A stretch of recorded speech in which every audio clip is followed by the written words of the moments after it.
What's up there, brothers? Brothers and sisters. That's right. I shut the took the overlay off. I was wondering, I'm like, where did all the sound go? Huh. Man. So I watched the Odyssey this weekend. You know, and I don't know how often I say this, but I mean, like, I'm absolutely a movie guy. Like, I'm definitely a movie buff. You know, I was a TCM lover as a kid. You know, I'd watch old Navy movies with my pop when I was like 8. Uh, so I'm very much so a movie guy, and I like movies that, I really have patience for movies. I love them. In this movie, it was like from top to bottom, a steaming pile of dog crap.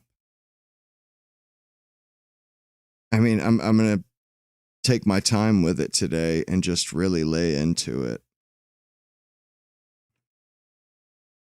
And also I had a couple of thoughts while I was watching the movie. It just kind of made me think about stuff, and it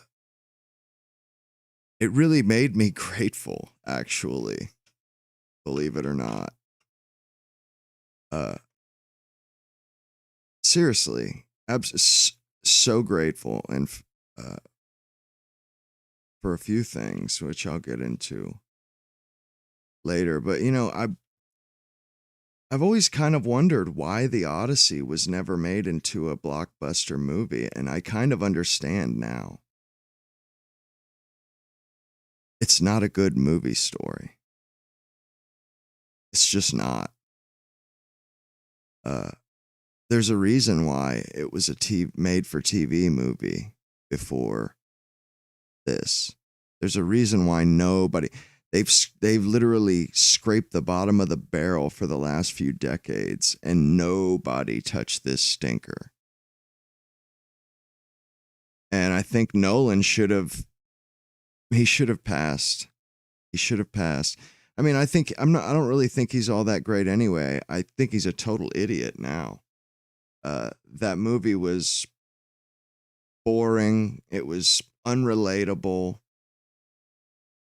A lot of it was absurd. All of the female parts, bro, they were absurd. Absurd. Like, it was so not believable. Like, bro, do you expect me to believe that Penelope said something like this, or that Helen spoke to Menelaus like that? You're crazy. You're crazy. Like, the way that Helen of Troy speaks to, or that Lupita Nyong'o speaks to what's supposed to be the king of Sparta. It's like, what is that a mother talking to her son, or it's somebody talking to their bitch, really? Like,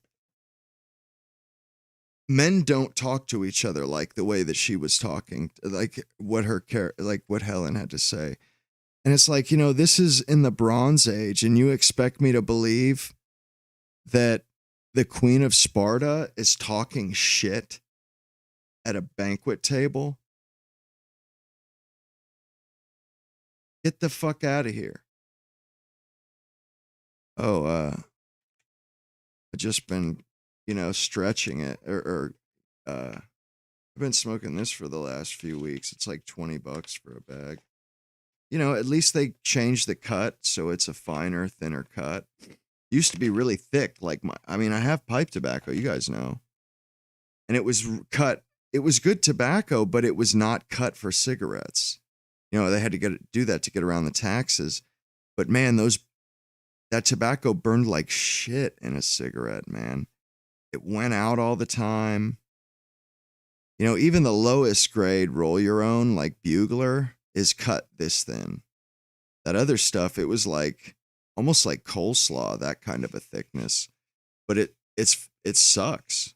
It doesn't smoke well. This stuff is, it's on par with Marlboro, although there's like sticks and tobacco stems in it, and if you don't pick them out, man, they taste like ass. Tastes like ass, just like weed seeds and stems. That shit's gross. I mean, I watched this movie 1.5 times, and at first I couldn't get through it the first time. Like I watched half and then the other half, and I just straight up had a note open in Apple Notes, and I was just dictating to it. I just kept the note open for the whole movie, and just oh man, I was almost kind of sorry that it was on the weekend, man, because I was like, ooh, man, I could do a show. I mean, I considered it, but I was doing some other stuff at that moment. And I kind of wanted to just enjoy the weekend. But let's get started. Screw it. Let's do it. I made a markdown list of these the notes I wrote. Although of course I can riff and just go extemporaneous, but I wrote the damn thing, so may as well. Yeah, it was like the whole movie, it just seemed like Christopher Nolan and the writers had been really reaching way into left field for stuff to, like, they tried to beef this story up to make it, gripping, so that people invest in it. And they're invested in the conclusion of the story, the resolution.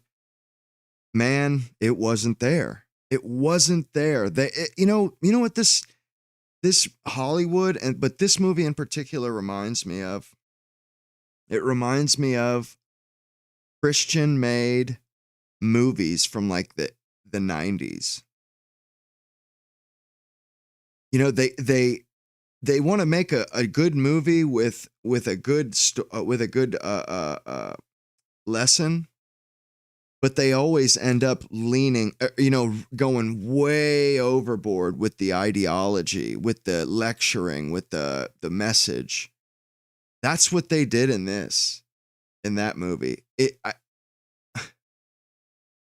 And the only way that they can tell these stupid messages and basically liberal priors, liberal stories, is they have to put those words into a character's mouth, because none of that stuff, they're not smart enough to do it with like symbols and stuff. No. They're morons. They have to literally put the dialogue and basically narrate the damn movie with a character, and it's basically the clumsiest, most ham-handed. I mean, that kind of story device, those kind of story devices, that's an amateur thing. To like, I remember my dad telling me when I was a kid, if they have to use a narrator, they're not very good at what they're doing. They're not a very good storyteller. If they have to just break the fourth wall and just straight up come out and tell you something, then they're not smart enough to do it by showing you. Clever people show you. They figure out someone, like Charlie Chaplin he was doing a movie, and it was right before before he switched to talkies, but he wanted to. It was a story about him as the hobo falling in love with a blind girl on the side of the street, but he was trying to figure out, how does he tell the audience the girl is blind without straight up telling them? And he realized, with sound, the hobo, he walks up to the girl to give her some money. And as he walks up, a limousine door shuts. And back then in the 20s and 30s, it was very distinct. And, like it hit him. It was like an epiphany, but that's clever. That's clever. But just sticking words in their mouth, like, bro, what are we, 3 years old at story time, just before nap time or recess? Like, bro, what the hell, man? The whole movie was amateur hour. Amateur hour. Not only that, but first of all the main characters are older than dirt. What the fuck is with the old actors and actresses? Telemachus, Tom Holland, he should have been playing Odysseus. Like, bro, Matt Damon, are you kidding me? The whole movie, I was laughing. I was laughing because it was ridiculous. There were scenes like the fight scene at the end. He looked like a hobo on the side of the street in dirty old clothes that he's worn 1,000 times. And he's all skinny and you can see all of his muscles bro. And he looked like a Hell's Angel biker with this big, stupid looking, scraggly ass beard. Bro, the whole movie, he was like basically like a Hell's Angels biker. And Charlize Theron, bro, she looks like a fucking crypt keeper, man. What the hell, bro? What the hell? She looked like a crypt keeper, dude. That's not exaggeration. Her in particular. Bro, she's so skinny. Bro, her nose. It started like there's indents in her nose wherever there isn't cartilage directly up under the skin. Bro, her nose is getting gone. Her nose, man. That's crazy, bro. That's crazy. And Anne Hathaway, like I'm kind of amazed that she's like pregnant or she's like about to have a kid. That kind of blows my mind. She looks old, man. She looks old, dude. She looks like she's in her late 40s or something. My mom didn't look that old till like 50, dude. Straight up, man. She was a really good looking woman. She has that really that porcelain skin. I mean, I never I never obsessed. I really thought about it all. I mean, she was good looking, and now I remember when she first came, like in Devil Wears Prada, she was a sweet 18, 20-year-old girl, beautiful, pleasant, sweet. Not anymore, man. She's a bitch. I mean, that's how the acting. Then I seen her doing an award thing where she was talking about it's gay people and straight people and black people. And it's ridiculous. But, in the movie, she's supposed to be playing a queen that's like at her wit's end and like longing for her husband. But instead, she's a raging bitch. In every scene, she's like either on the verge of crying or on the verge of like crashing out. Oh, she's always her teeth are always clenched. You know what I mean? It's like, bro, what in the hell, man? It's not her fault. She's a great actress. Like when I was watching the movies, there were moments where I was like, man, there was a moment where she was like pissed about the suitors shacking up in her house for years. And she's like basically talking shit to them, the suitors. And then like she starts talking about she refers to Odysseus and like women, it starts to choke her up. And Anne Hathaway, you see it flash over her eyes and her face. And then You know what I mean? It flashes over her face. She looks away and then looks back, and it's gone.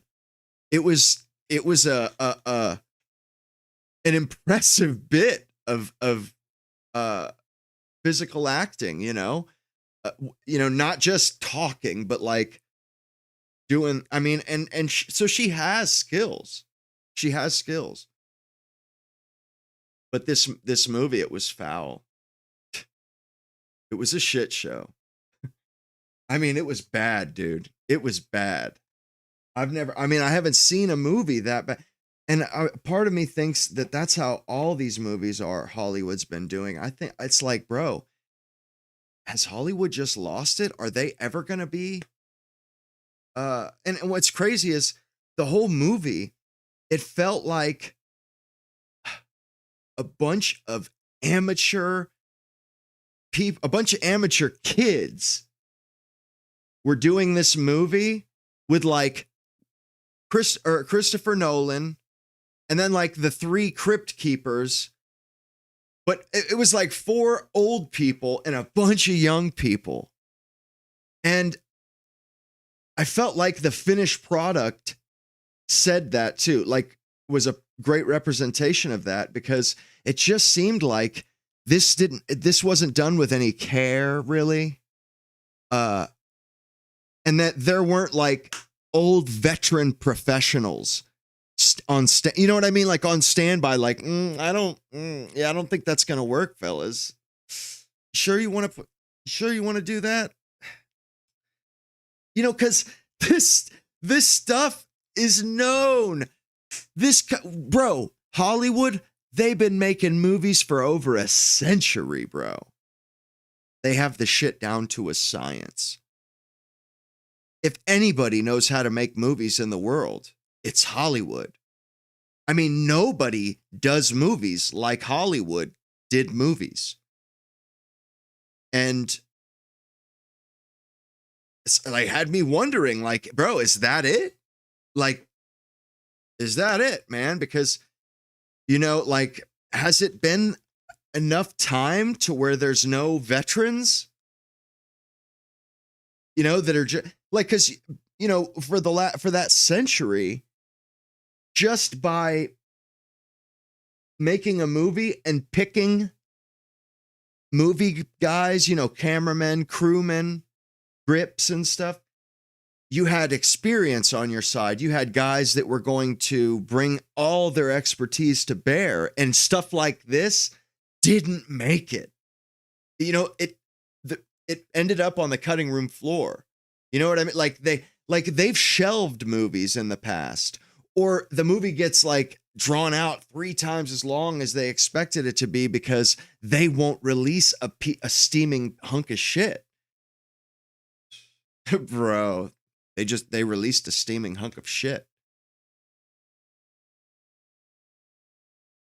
Like, and that's just kind of, kind of just the surface level stuff. And there was a lot of those devices, those plot devices that were really amateur. Like, if you guys have ever seen The Gladiator, how Maximus is always fondling these little figurines. I don't know if you guys know what I'm talking about. Yeah, he has his son and his wife, and their little wooden figurines, and that's a device.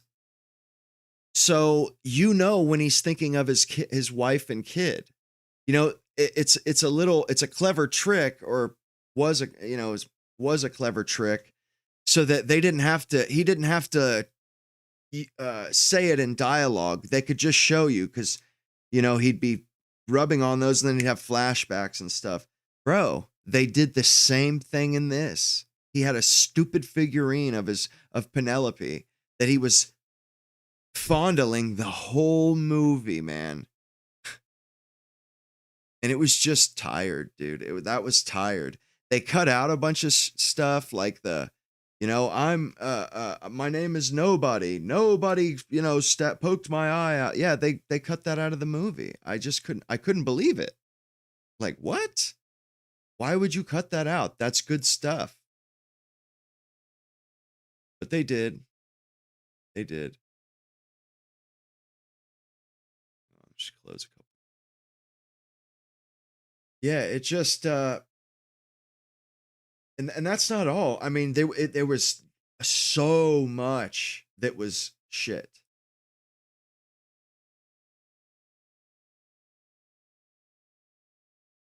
And it's just it made me realize how much we've been taking good movies for granted. We've been taking good movies for granted for a century now. That we had, for that century, we had competent, capitalist, hungry people that wanted to make good pictures, and like, no matter what, that's what they set out to make a good picture. Whether they made money or lost money, they, really like people like David O. Selznick, Stanley Kubrick or John Ford or what the hell's his name?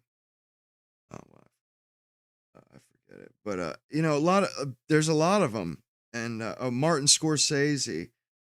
But like David O. Selznick, these old Jays from back in the golden era of Hollywood, they were about making money, but those guys also took pride in making good pictures.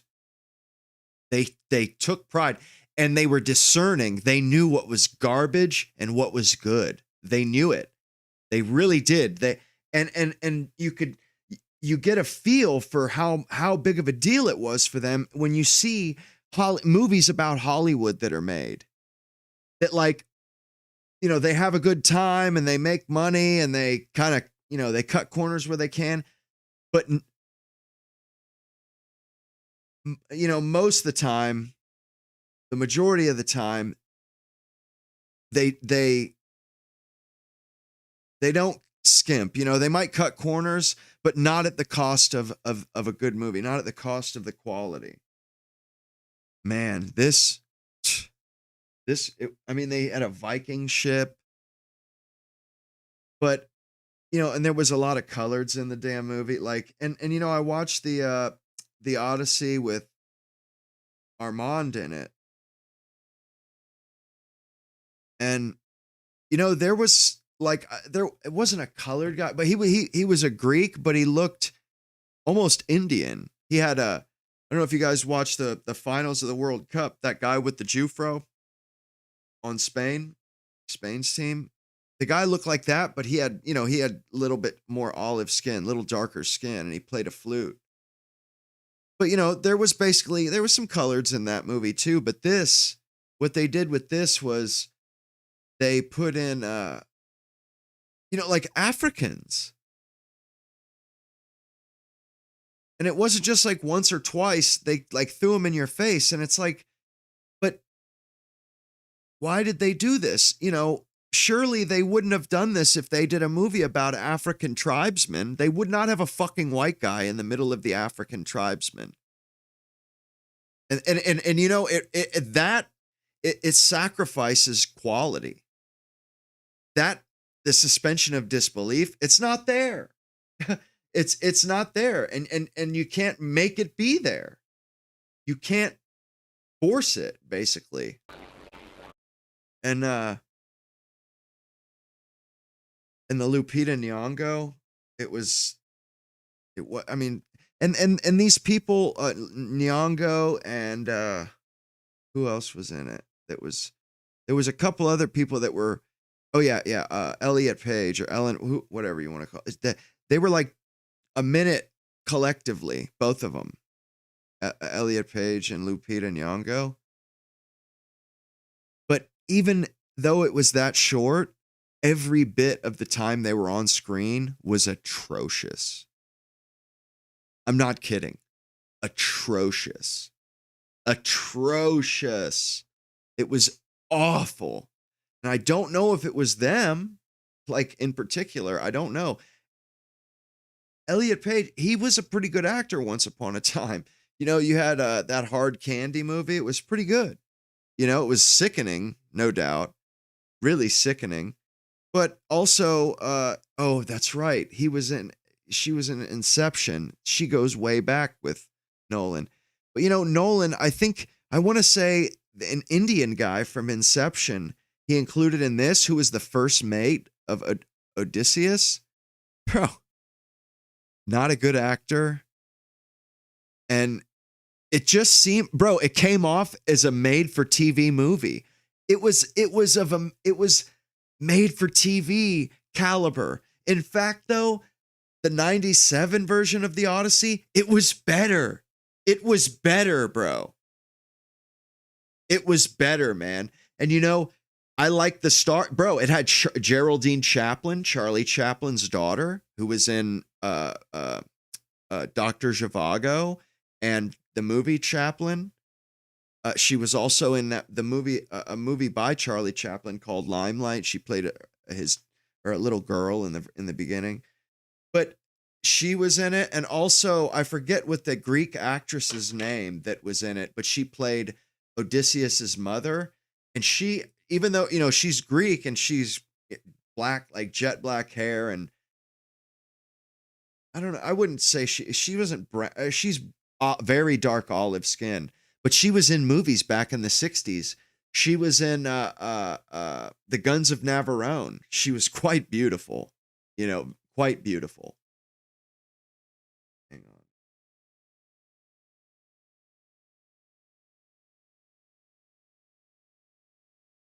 And and you know, I was thinking to myself, and you know, even for this made for TV movie, she was a star. She was an international star. But even for this made for TV movie, they still paid homage and had an actual Greek actress in the fucking film to respect the IP, respect the fucking material. No, they couldn't do that though. They included an Indian chap as the first mate, but they couldn't even squeeze out a part for somebody that's Greek. It just, bro. And you know, they basically they're destroying all of the prestige, which I mean, I really don't care, to be honest with you. It's whatever, but it is, I did realize like how much it's going to suck if they never come back with it. You know, cuz I like all the blockbusters being in English. I like that. You know, but this was like, man, and I can't believe like Christopher Nolan made this. Like surely, surely he had to have known. Like, and there was a scene where Telemachus goes to meet Menelaus, and he goes and chats with Menelaus, and he sees Helen. Dude, Helen was basically henpecking, nagging, and bowing up to Menelaus. Like, bro, this 100-pound little woman with scars all down one side of her face is getting slick at the mouth.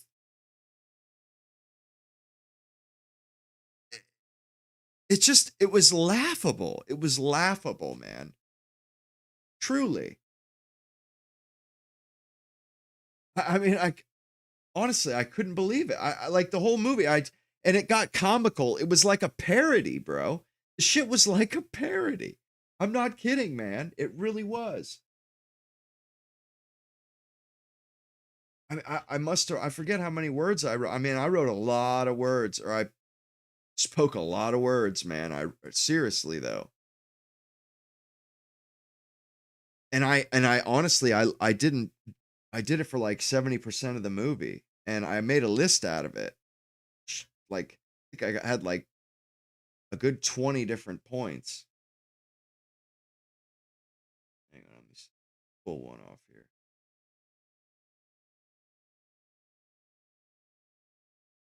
Yeah, at the end when his dad comes back and reveals himself to Telemachus, he all he has to say is, "Welcome home, stranger." Bro, bro. dude, it was atrocious. Welcome home, stranger. Smiles at him, like beaming, like, oh, you're back, Dad. What? What?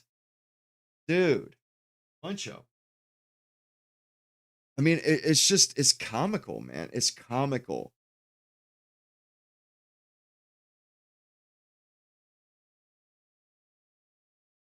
Yeah, and the black people, I just didn't get it, man. Like, why the hell did they have to put Indian, like, and then the white people that they put in it were like Cockney Englishmen. They look like some football hooligans. I'm like, what in the hell?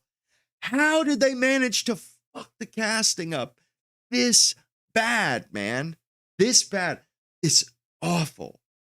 Everything.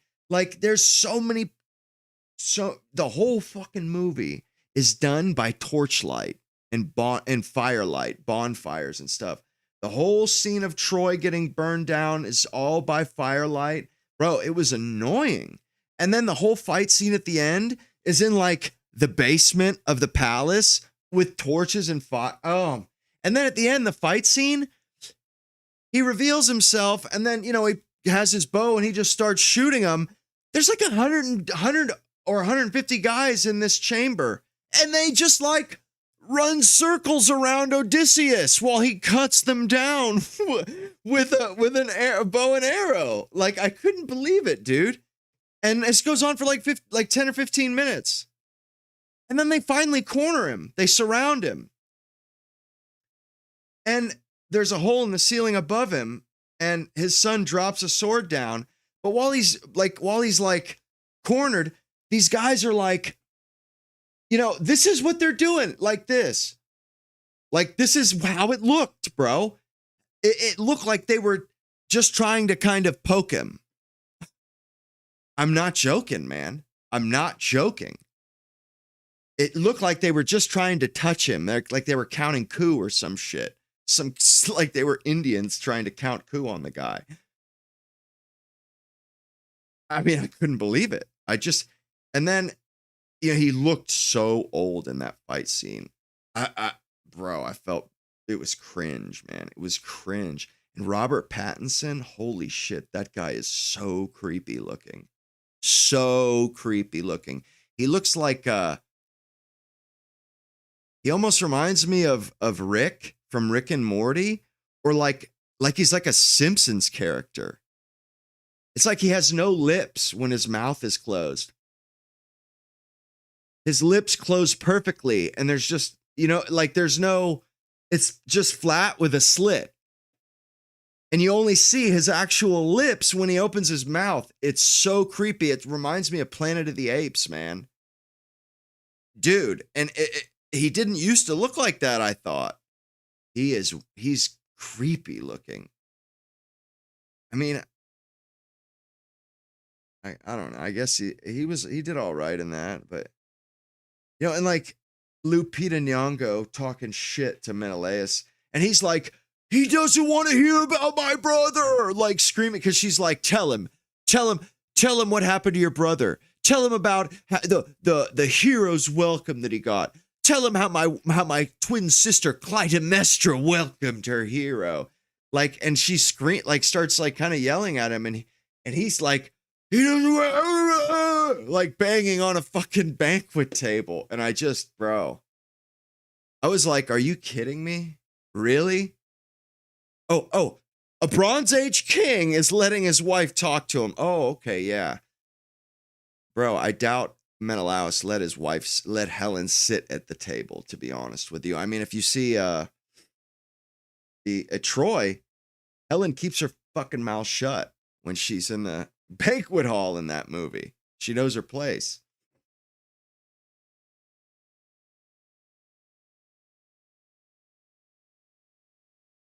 In this one, and then yeah,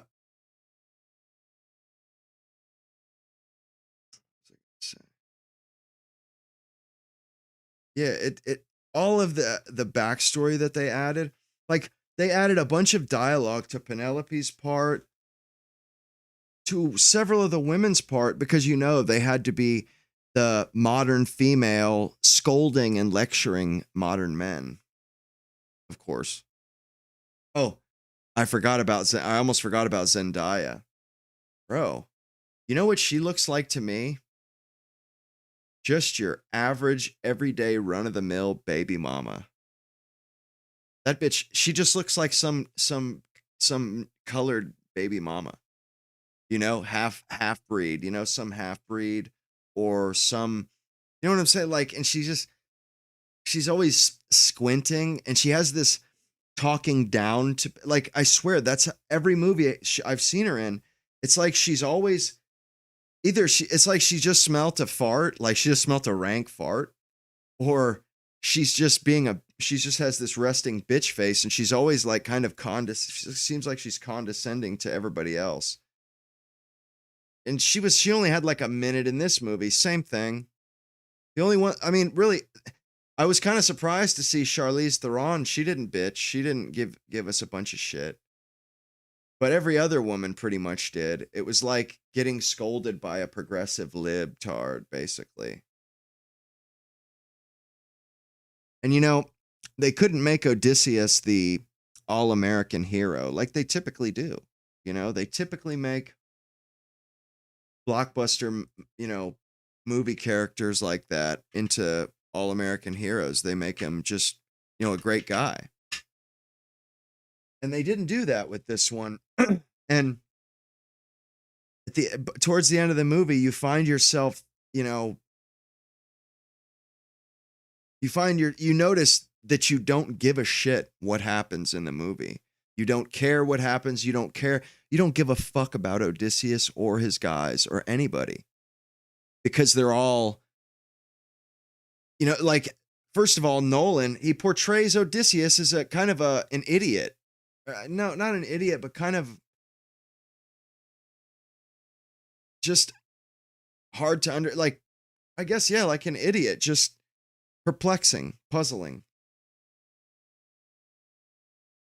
But also, he doesn't humanize him almost at all. At all. He doesn't ever humanize him. Or he does, but he tries to do it by Odysseus constantly being worried about his men, honoring his dead men. You know, and like Elliot Page, Sinon is in Hades, and she's like, "What? All your men died for you. You did this to your men." Blah, blah, blah. It's such, and that's how they try to humanize him, by making him like he gets his men killed, but then he laments them the whole time. And like, basically he's just aloof he's not even a friend to his men. He's not like beloved by his men. He's like their boss, kind of. And the whole movie, the first mate is like, "Why did you do that?" The whole movie, everything that happens, the first mate's like, "What? Why did you do that? Why did you not?" Every single one of them, basically. And it's just, the movie had no saving. Like, and you know, this is one of those movies that I wanted to hate. I wanted this movie to suck ass. But like, I'm a movie lover, and I kind of, like, about an hour before I watched it, I kind of wanted it to be a good movie. I kind of wanted it to be a good movie in spite of Elliot Page and Lupita Nyong'o. You know, that's what I wanted. It was disappointing because, you know, and I've thought to myself, watch, I want to hate this movie, so it's going to be a good movie, you know, and I won't be able to muster, you know, yeah, I agree, Robin. I won't be able to muster, you know, the hatred or what have you. Bro, it just sucked. It just really, really sucked. And, you know, I did want to, I got a couple of quotes, basically. I pulled a couple of quotes because there was a few, like at the beginning when they're leaving Troy, the beach, he says, "We've been on this fucking beach for years. Uh, let's go home." Let's go home, man. That's what he says. We've been on this fucking beach for years. Let's go home. Like, bro, it was trash. Trash. And then, like, Menelaus goes one way. Basically everybody else goes one way. And they're like, aren't we going to follow them? And he's like, nah, we're going to go our own way. And they're like, why risk it? And he's like, I'm tired of following Menelaus. I've had enough of following Menelaus. And he's like, it sounded like a fucking army commercial. He's like, we got this long voyage home. We'll enjoy such and such and see the world. While we head home, while we beat Menelaus home. Like, he just like, there was no good reason. No good reason at all. He just says, yeah, we're going this way. And then, like, the sirens, they plug their ears with beeswax. And he says, tie me to the mast. And they're like, why? Nobody's ever survived it. He goes, that's why. I'll be the first one to ever hear it. What? It's stupid. It was so dumb. Like, bro, he just kept taking these risks. And then after the Cyclops, they poke his eye and then get out of the cave. Then he turns around and shoots the damn thing with an arrow and pisses it off even more. And pisses Poseidon. I mean, it just... Bro, it was like... I don't know what... He was totally unrelatable. He came off like an asshole, idiot narcissist. Like, it's just like... Why did they? And they wanted somebody that they could critique and they could bash and they could, that the movie characters could lecture, and you know what I mean? Like, it couldn't be the men, it couldn't be the crewmen, because you got to pity them. They're the masses, of course. Odysseus is the elite. He's the white guy. And then the crew, they're just his suckers, like they don't have any agency. There's nothing they can do. They have to follow orders. So they tied everything to Odysseus, and it was just awful. He did shit deliberately to like kind of not screw his men, but he did weird shit deliberately. And then, like, the Cersei scene where she turns them into pigs. Oh, it was, first of all, it was like Ben Shapiro, he said that it was a creepy scene and this and that. It was sort of creepy. It just looked like a half-assed idea. Not clever at all. She just starts like rubbing on them and like manipulating and she turns them into pigs, manipulates. And it's like, and they're like, she makes food for them, and what it looks like. I guess it was meat, but it looked like, when a crew on a ship, in the exploring age, 1700s back then, like, when they were starving or when they ran out of food, they would boil their saddles, they would boil their leather, their shoes, rope. They would eat that shit. They would eat their leather. It's better than starving to death. That's what it looked like she was feeding them. Like fucking dog rawhides or something. And they're like, and it was supposed to be like they were like rope basically, or like, that it was, she had fed them like, basically rope, almost impossible to digest. And, they're like, it's like once they start eating, they're like kind of entranced. And then she just starts and turns them into pigs. And it's like, bro, that was the best y'all could come up with, is the bitch just starts. And then, and what's crazy is when they first get to that island, they duck off from Odysseus to find food, and they come across her.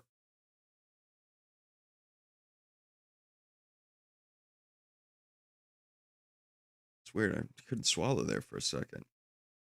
But they come across her, and she like freaks out, like they're gonna rape her, basically, like overacts. oh, she starts like crying. Oh, she's like afraid of them. And they're like, we just want food. And that, they had to like stop and like, we're not going to hurt, because she's like, like freaking out. And then they ask her for food and she brings them back to her hut and makes them food. And then she just starts talking shit to them, because they're in trance. She's like, how you bastards, I'm out here vulnerable all by myself and you just ran up. Like, she just starts lecturing and like screaming at them and like, bitch, like, it sounded like somebody who was alone getting their first chance to complain that the first person that did something untoward to them. And she just like crying, almost overacting and like bitching, like they were going to rape her, or like they could have raped her. So she turns them into pigs. And then Odysseus comes stumbling through like an idiot, ambling through. And she tries to get him to eat, but he doesn't eat. And he finally kind of comes to terms with her. Well, she goes to cut his throat or stab him or something. And he grabs her crow. I guess it was she turned her sibling into a crow and gets her to let the pigs go or let his guys go. But like before that, like she's bitching at Odysseus, like, you let your men, those men. And he's like, you turn them into pigs. She's like, and she's like, yeah, but but imagine, like, you didn't know that, if I was just a regular woman, they would have had their way. Who knows what they would have done? And she's like crying and getting like the music's playing and she's like standing up. And it's like, lady, they just wanted food. They weren't like, nobody did anything to her. She just like freaked out. But it was them using it as they weren't going to let that opportunity to chastise modern men and chastise white men of the past. They weren't going to let that slip through their fingers. Hell no. Are you kidding me? I mean, it was just so like, yo, okay, whatever. It's just, it's the feminist like trope. It's like, I think it's 90-something% of men live their entire lives and die without ever laying their hands on a woman in anger. Live their entire existence. 90-something%, at least of American men. And they constantly throwing it in our faces. We can't go out at night. We're scared. We're afraid to walk alone at night. Yeah, so is everybody. I'm afraid. Yeah. Like if I'm someplace I don't know and it's dark and it can be kind of scary. It has nothing to do with me. I never done any of that, done anything to women. Like, it's just like, what is their problem? And then anytime you talk about women, not all women. I mean, they're just, they don't ever extend that courtesy though. They're trying to get power or influence or cultural or social cachet.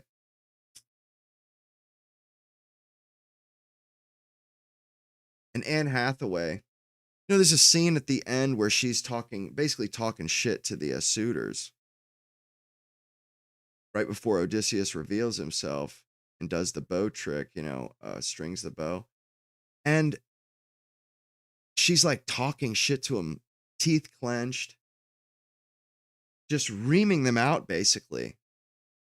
And then like, she's like, this trial is, you have to string Odysseus's bow. She's like a carnival barker. Step right up. She says, step right up or step up. I couldn't believe it, man. She was like a carnival barker, but she's talking shit to these guys. And I'm thinking to myself, so this is supposed to be like a 40-year-old woman that has been alone, desperately missing her husband for the last couple decades. And she's been eaten out of hearth and home by like 100 carousing suitors that are, just eating everything in sight, screwing all the maids, bullying her son, and she's like fending them off, fighting them off, holding them off, as long as she can. And she comes out into that room like a man. She comes out like a Bantam rooster, like she just, like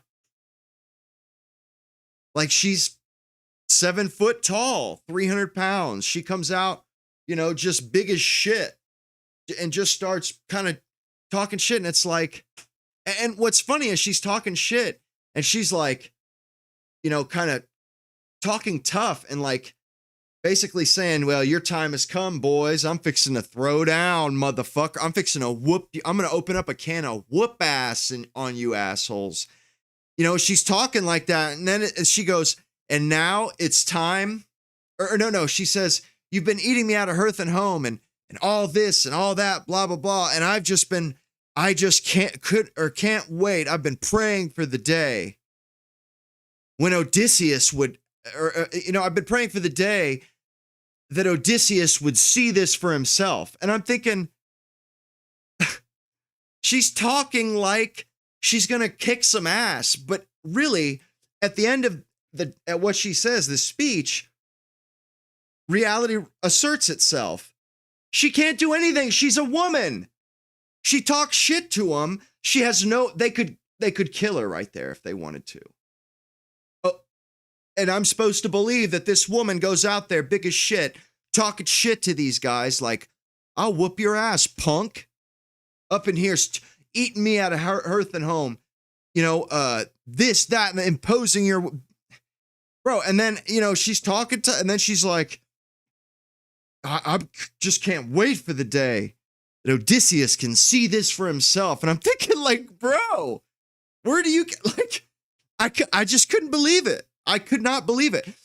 But, like I said, they had to put words in these people's mouths like a fucking narrator. So, they had to put these words in. They had to put all these stern, tough, clenched teeth. You bastards! You've been eating all my food. You've been this, that, and it's just like, oh my God, this is so unbelievable. Like that woman, Penelope. I'm sure she was. She was on pins and fucking needles, walking around on eggshells, because those guys. Really, shame or social pressure and social standards is the only reason why they haven't, and the fact that they are able to eat her out of hearth and home. It's like, none of them force her because it would force her to choose, and they'd all have to go back home. They like eating her shit. They like drinking her wine. But like, there's nobody there to push back. They just have the run of the place, It's like, and they're screwing all the servants, doing their thing, kind of pressuring her. A couple of them are pressuring her here and there. But it's as if she's not afraid of them at all, even though she's like weaving her thing and, kind of, it's like she pretends that it's typical feminism stuff, it's getting it having it both ways. And John Leguizamo, oh my God, I get the feeling that guy, he all he does is bitch. That's all he does in Hollywood. He bitches all the time. White people, this and that, racism, this and that. Where is the representation? I'm Spanish. Bro, you're European, dude. Shut the hell up, man. Be quiet. Like, where does this guy get off? You aren't like, bro. I just don't get, and he sucks, man. He sucked, and it's like it's a fatal thing. It's fatal for a comedian or a comedy actor. It's fatal for that person to take the, to start gaining dignity, to start to have dignity, to start to have self-respect. It's fatal. It destroys them. As soon as they have that dignity or self-respect, they go to shit. Will Ferrell, the guy is garbage, cringe, because when he got self-respect, he became a garbage comedian. And I mean, that is fatal for a comedian. And John Leguizamo, that's him. The dude, he's not a good actor. He's whiny, bitchy. His part was totally superfluous and unnecessary. And it was like, I felt like it was a kind of a mercy, like akin to a mercy, a severance pop or a mercy fuck, consolation fuck. But I mean, because if he'll never let them hear the end of it if they don't. That's how it felt to me. Like they just kind of did it just out of pity, gave him a part, because totally unnecessary. And like there's a dog in the movie who Odysseus kind of picks him out of the litter at the beginning, and he's like dying. He's like, he can't walk at the end of the movie, and the suitors put him out on the garbage pile, and the guy's like all pissed off about it, and Odysseus comes home in time. Thinking to myself, like, and he's like, yo, that's Odysseus's hunting dog, and they made like a couple scenes about it, and but Odysseus, he knew the damn he left this right after he picked the dog. It wasn't like, it was, bro, I've never seen a legit Hollywood movie that was this bad, man. I've never seen it. I mean, I know I don't watch a lot of them, like The Little Mermaid, Supergirl, all these stupid ass woke. Yeah, I don't watch them. I didn't like Oppenheimer either. That movie sucked. I couldn't make it to the end. It was boring and it sucked. But this one, man, this thing was, I mean, I guess it made money. They'll get their one ticket out of everybody. Nobody's going to see it a second time. But this movie, it's going to pass.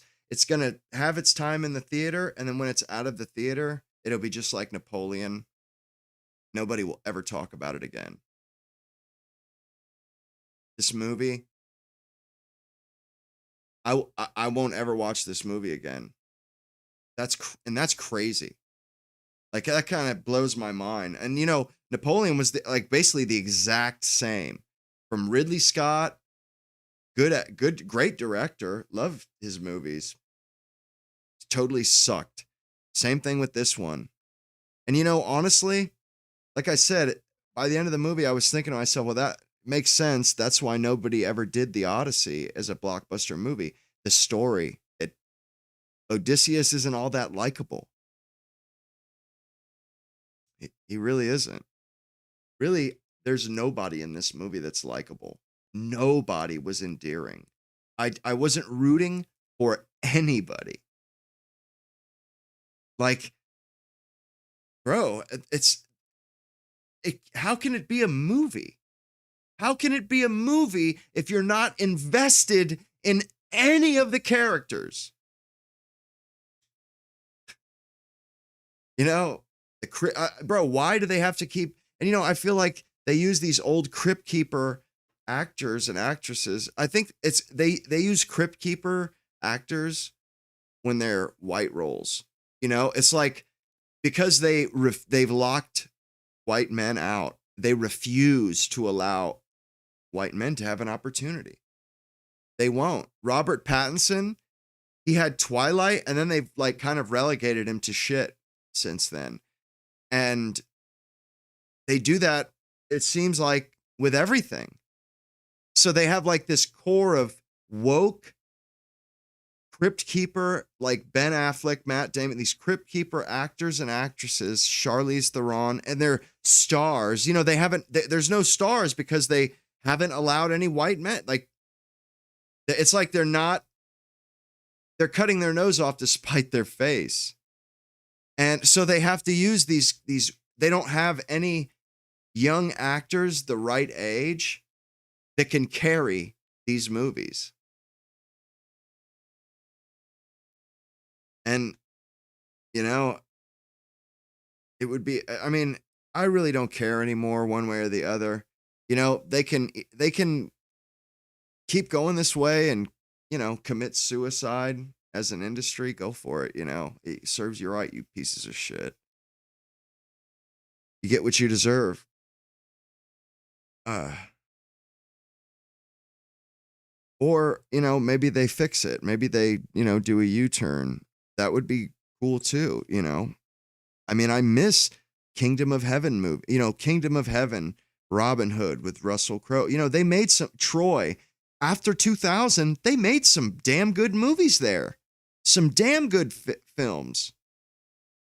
You know, like that really kicked ass. That weren't superhero movies necessarily. You know, there's a hell of a lot of the Matrix, the first one was 99. But you know, they still made great movies in Hollywood up to that time. They did. Trying to think of some other ones. Oh, The Count of Monte Cristo. You know, white actors. Like they used to actually make these films. And they like this one, it destroyed the suspension of disbelief because they had Indians and black guys playing in this movie. It seemed like, and this is why I said it seemed like a made for TV movie. It seemed like a bunch of amateur kids with a couple of old veterans, and they just made a movie with a bunch of amateur mistakes. Because everybody was so young or so old, absurdly old, and there was all these colors, it just felt like a bunch of shitty American actors went out on location or someplace in Arizona or wherever, California, and did this movie. It didn't transport you to the time. I mean, this is a real mistake.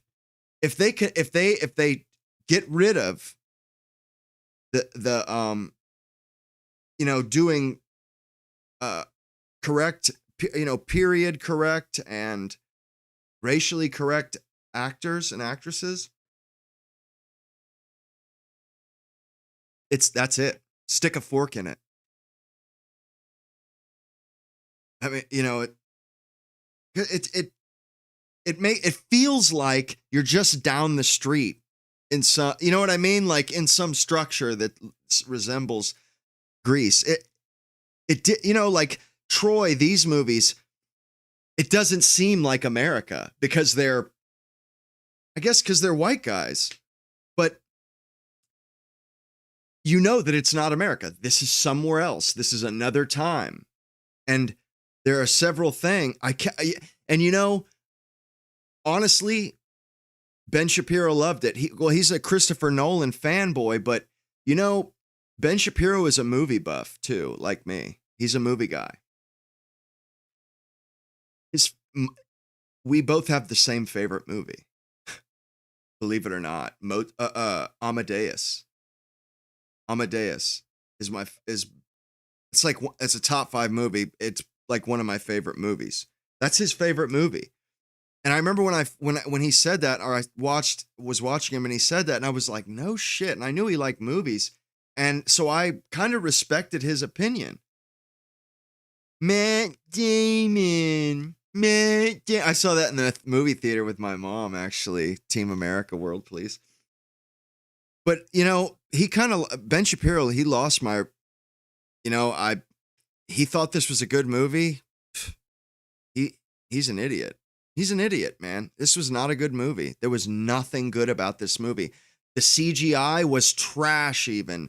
The monster of the cliffs when they're trying to avoid the whirlpool. It looked like the 97 Odyssey with the CGI in the 97 Odyssey. The Poseidon some guy is about to find them out. He's like, don't trust the Greeks, you know, when they're about to put they're debating whether to bring the horse in, and he's walking in the water, and then Poseidon basically muzzles him, grabs him with a sea creature, and snatches him down. Bro, it looked almost the exact. It looked on par. They looked on par. That was 97 special effects. 1990. I mean, it was. Bro, I can't think of one good thing about this movie. Not one. Not even one. I mean, the costumes, trash. The casting, trash. The dialogue, the writing, trash. Like, bro, I'm telling you, man, this is on par with, like, I've seen better B movies from like the 50s than this. Ed Wood movies better than this shit. I mean, it's just kind of crazy how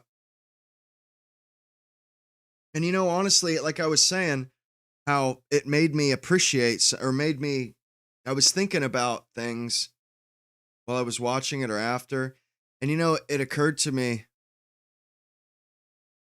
that thank God that people are so stupid today, or they're so caught up in modernity. You know, their attention spans are split second. You know, everybody has the attention span of a goldfish, because, bro, we have such amazing art in the West. Those paintings we went over the other day. Shakespeare, Goethe, Count of Monte Cristo, Alexander Dumas, Mozart, Beethoven, Bach, Brahms, Donatello, Raphael, Michelangelo. And all of these things, you know, like, imagine if people had the fucking attention span to watch Shakespeare, bro. It would be a never-ending conveyor belt of the West getting fucked and having it rubbed in your nose. Hamlet, Othello, all these movies. You know, they'd be shoved down our throats and they would be shit. I'm like, thank God, man. Thank God. I was watching Die Zauberflaute this earlier today, which is an opera by Mozart. And I watched the whole thing, and it's, you know, it's in German, and it was from like the late 70s. And they were showing little blonde German kids watching it and smiling during scene. It was awesome. I've wanted to see that opera so badly for like the last few years. And I finally found it in the Criterion collection. Watched it twice today. And I just was thinking to myself, like, oh my, thank God, bro. Thank God, man, that modernity doesn't have, like, people don't like that. People don't like that kind of art, that media. They don't like Shakespeare. It goes way over their head. They don't really care for, you know, Charles Dickens. They don't care for this stuff. They don't like this stuff. They don't like Western culture. You know, we have to put up with the Odyssey and other works getting screwed sideways. But, you know, there's a huge wealth, like an ocean of content that is beloved. It's just amazing stuff from the West. And thank God, yeah, there's no translating to be done. So there's no bitch ass feminist that's going to translate it and fucking reinterpret it like a stupid, you know, like, and they're trying to do it with Lord of the Rings, but even that is almost going over, it's almost over people's heads. It would inspire people still, but they, you know, I don't think even directors and shit, they don't even have an attention span for that. I don't think they're all, like, you kind of have to, I think you got to be well above average IQ for certain stuff. And I don't think most directors are well above average IQ. I think they're a bunch of morons nowadays.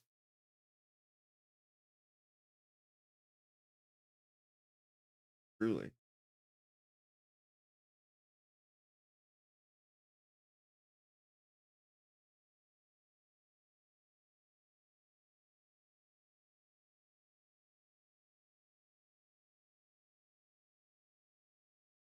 Hang on, I just want to see what that Greek actress name 60s is.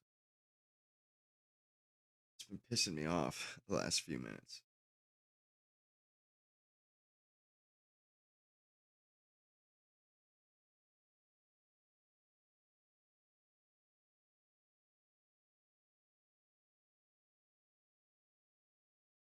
Irene Pappas. Oh no, her name was Maria Papademos, and her brother.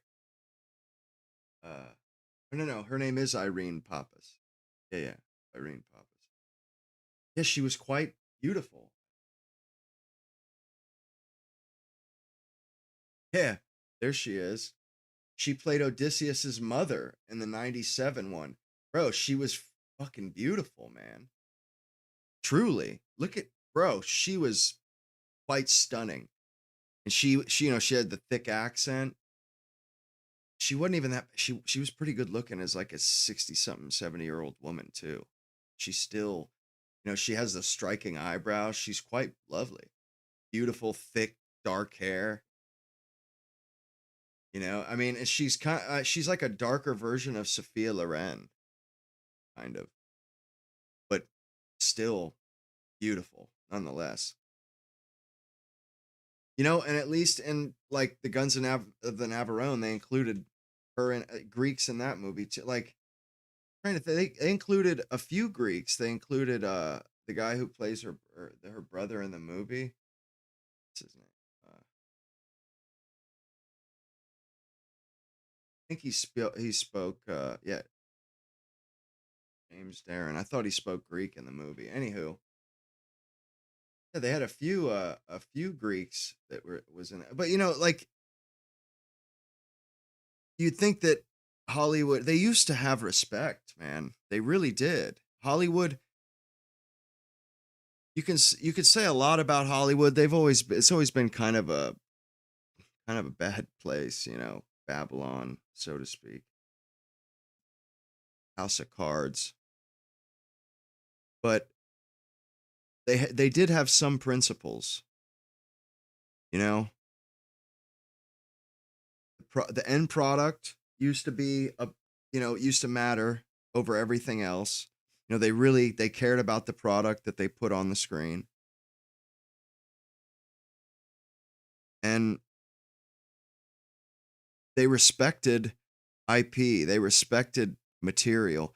If like they would go all out, the 10 Commandments, where they would do these huge block Ben Hur, the do these big chariot race scenes. And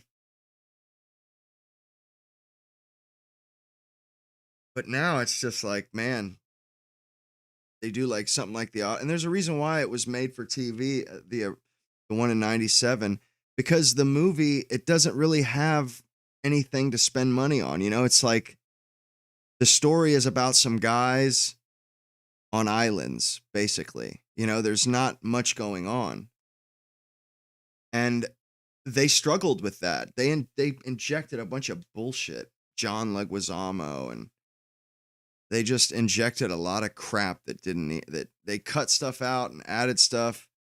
And they like they omitted the part where when Odysseus kills all the suitors, he also has the maids killed, the servants, because uh, they were in league with the suitors. They were in cahoots with the suitors. They were basically helping the suitors screw Penelope and hold her hostage, more or less. So he has them killed too, because they're traitorous. They're traitors. He's the king. So he has them put to death, and the story was quite equal when with women and men.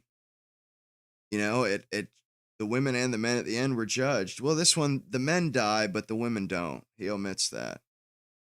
And that, like I was saying earlier about feminists and they want their cake and they want to eat it too. They have to eat it too.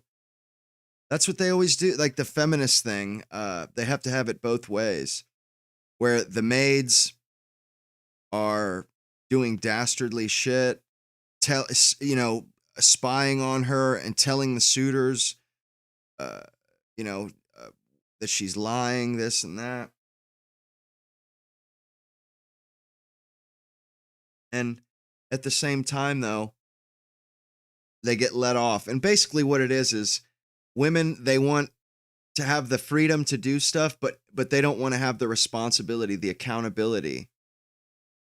You know, they do whatever they want, and then when shit hits the fan, they say, "Well, I'm just a girl. I'm just a girl, don't you know?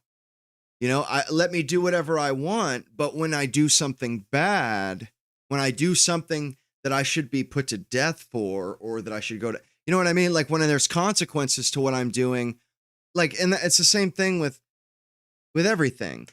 You know, they want to vote, but they don't want to be responsible for the outcome, or they will never take responsibility for this decline, for destroying the West. Basically, they'll never take responsibility. They want the freedom to destroy it, but they don't want to be held accountable. I mean, it will be on us in the end. Women will say, it's your fault. It's like, well, you're the one. Like, well, you could have stopped me. You could have stopped us. You didn't have to let us do that. You didn't have to give us the right to vote. That's women's MO. And I'm really, it is what it is. I'm not trying to like attack all women. I'm just saying, like, they have this tendency of wanting the freedom and wanting to be, treated like an equal, treated like they have agency, like they have agency to vote. They're adults, they're proper adults that take responsibility and accountability for their actions and behavior. But then when it comes time for that, no, they don't want to. And it was just, that's how it was in the movie too. I mean, that's feminist. That's the way it works, and they pretty much freely admit it, like feminists, like they don't, it's not about equality. It's about power. It's about, I mean, they're just, it's a power grab. They're just trying to accrue power. It's not that they want to be equal. It's not that they want, the respect, maybe they do want the respect, but they don't want to actually be treated equally across the board. They want to be treated equally when it suits them. When shit hits the fan, then they want to be treated like women. They want to be treated equally until they get on the bus and they have a heavy backpack or suitcase. They want to be treated equal at the hiring, when they're being hired, treated equal at all jobs and this and that. And then when they get on a bus, they want men to switch back to traditional and treat them like a woman. I'm a woman. Like, how are you guys not getting up and giving up your seat? It's like, that's how it goes. This is what you asked for. I don't know what to tell them. Like, it is what they asked for. They wanted to be treated like men. Well, now men see women like competition. Rightfully so. They are competition now. Used to be, women did not compete with men. They only competed with other women. They didn't compete for men with jobs. They didn't compete with men for anything. Romantic part, nothing. It was a synergistic, cooperative relationship. Now, I mean, and they've asked for this. Now they said, no, we're equal to men, and we can do just as good as men. We can, and you see how that's worked out. Every day I see a woman saying, I don't know how much more I can take. I've had it all. I've been working, slaving for the last 5 years. I can't do this for the rest of my life. And it's like, really? And I know why. It's because they don't have kids. They don't have any motivation. I know I know how it feels. Like I don't have that kind of motivation either. Like, I mean, as a man, you don't have a choice. You're not going to eat. You can't get a woman to pay for you. It's not happening. And you have to eat. You got to work.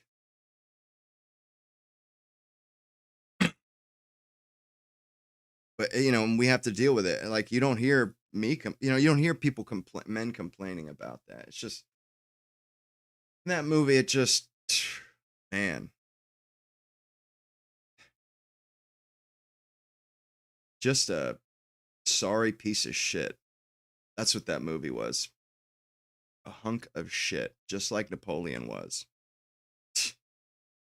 Absolute trash. Man, I don't know what they're thinking. Like, that shit is not getting it done. They're not going to get away with many of those. You know, they've already had a lot of those and they flop, like that Moana, the live action. I never did see the first one, but that live action one bombed, total flop. And this one was this is supposed to be a blockbuster. I can't remember the last time I saw an epic story like this that sucked that bad. I don't know if I mean it should be a treat, that kind of a movie, but it's not that one. And just thank God that we have a century of great movies. You know, like thank the Lord, man, because and I prefer classic stuff typically, but it's like there's a lot of stuff out there, a lot of variability, a lot of depth, a lot of the breadth of the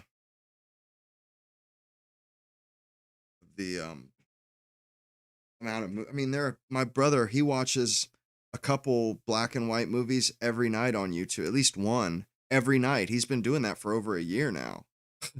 And he's still, because they made B movies, double feature type, movies that were cheap, but like because back then they made money with these movies. People went to go see these movies. So it's like, even if they cranked out a shitty B picture, it would still make money. So they made movies. And you got to see all kinds of wacky stories or great stories. I mean, you had a lot of both. And it's been a while. Like, you know, they've made some good movies in the last decade. Like I said the other day, the Sherlock Holmes with Robert Downey Jr. Those are I love those movies. Like the second one, fucking masterpiece, man. It was such a good movie. Such a good film. Guy Ritchie, he's pretty good, man. I like him. But and that was back when they actually had good actors. You had there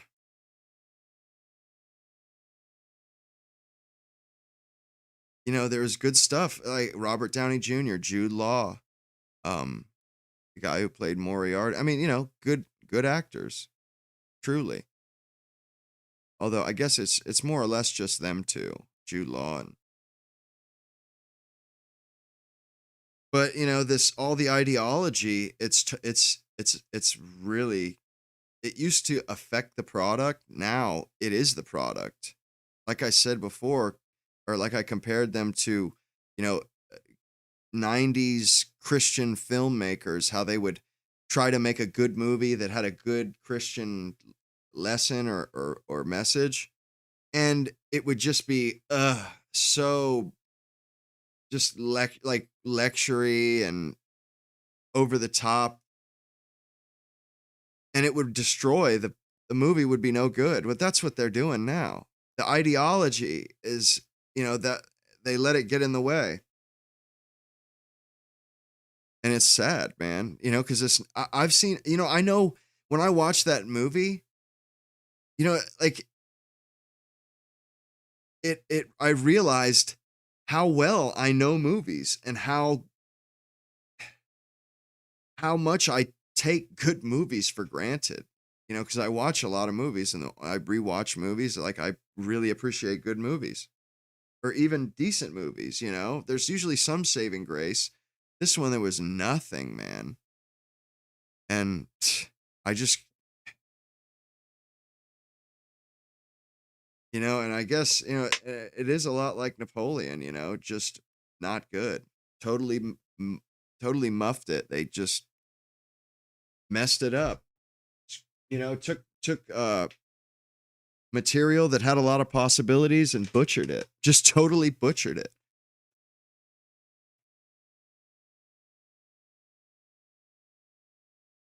Just all around it wasn't endearing. It was a relief, And honestly, I didn't feel all that transgressed against because they did such a shitty job on everything. It's not like they did the core of the movie decent and like they ruined something that could have been good. No. This would be like Napoleon. It will not even count. People will not recollect this movie. They will not say, yeah, well, if they remade Odyssey in like 30, 40 years, you know what I mean? Like, this isn't going to be a cult following. None of that shit. Yeah, muffed. Like that's like in football, if you fumble a reception or a punt, they call it muffing the punt. I remember the first time I heard that when they were it was when NFL had been tweaking rules, and I remember they said, "Yeah, he muffed it." My dad goes, "He what? What the hell?" He started laughing. He's like, "I've never heard that." He said, "Muffed it? Where the hell did they get that?"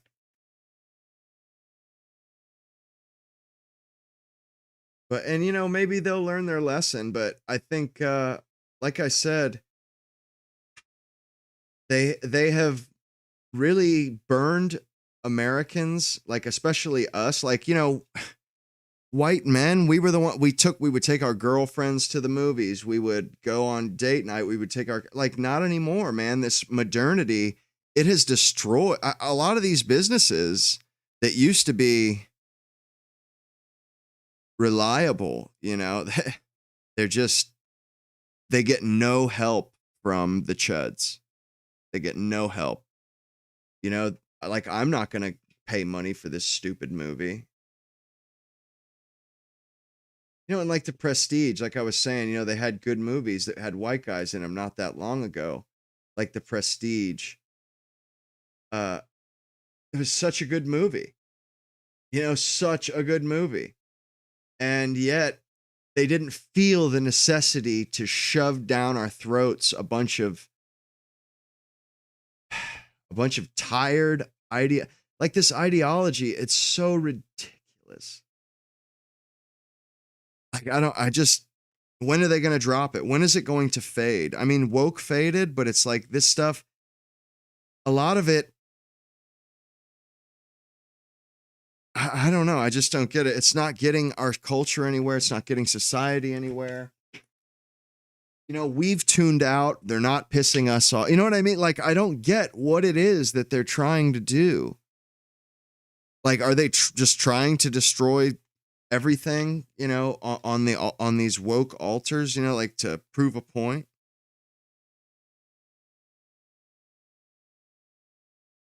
I think a lot of this, like, I'm so tired of being lectured. I'm done with it, man. I am so done with it. Bro, I don't give a fuck if like Nick was getting lectured the other day by Hunter Biden. Bro, go fly a kite. I couldn't care. Like, I don't care that stuff that, oh, it hurts people no, it doesn't. They're words. They're words. And no, and they can't say, Oh, what? You're talking about, what about all the Holocaust? They're dead. They're dead. Who are you fooling? They are dead. You know, remember they beat us over the head with that shit my whole life. Oh, the Holocaust survivors. The humanity. The humanity.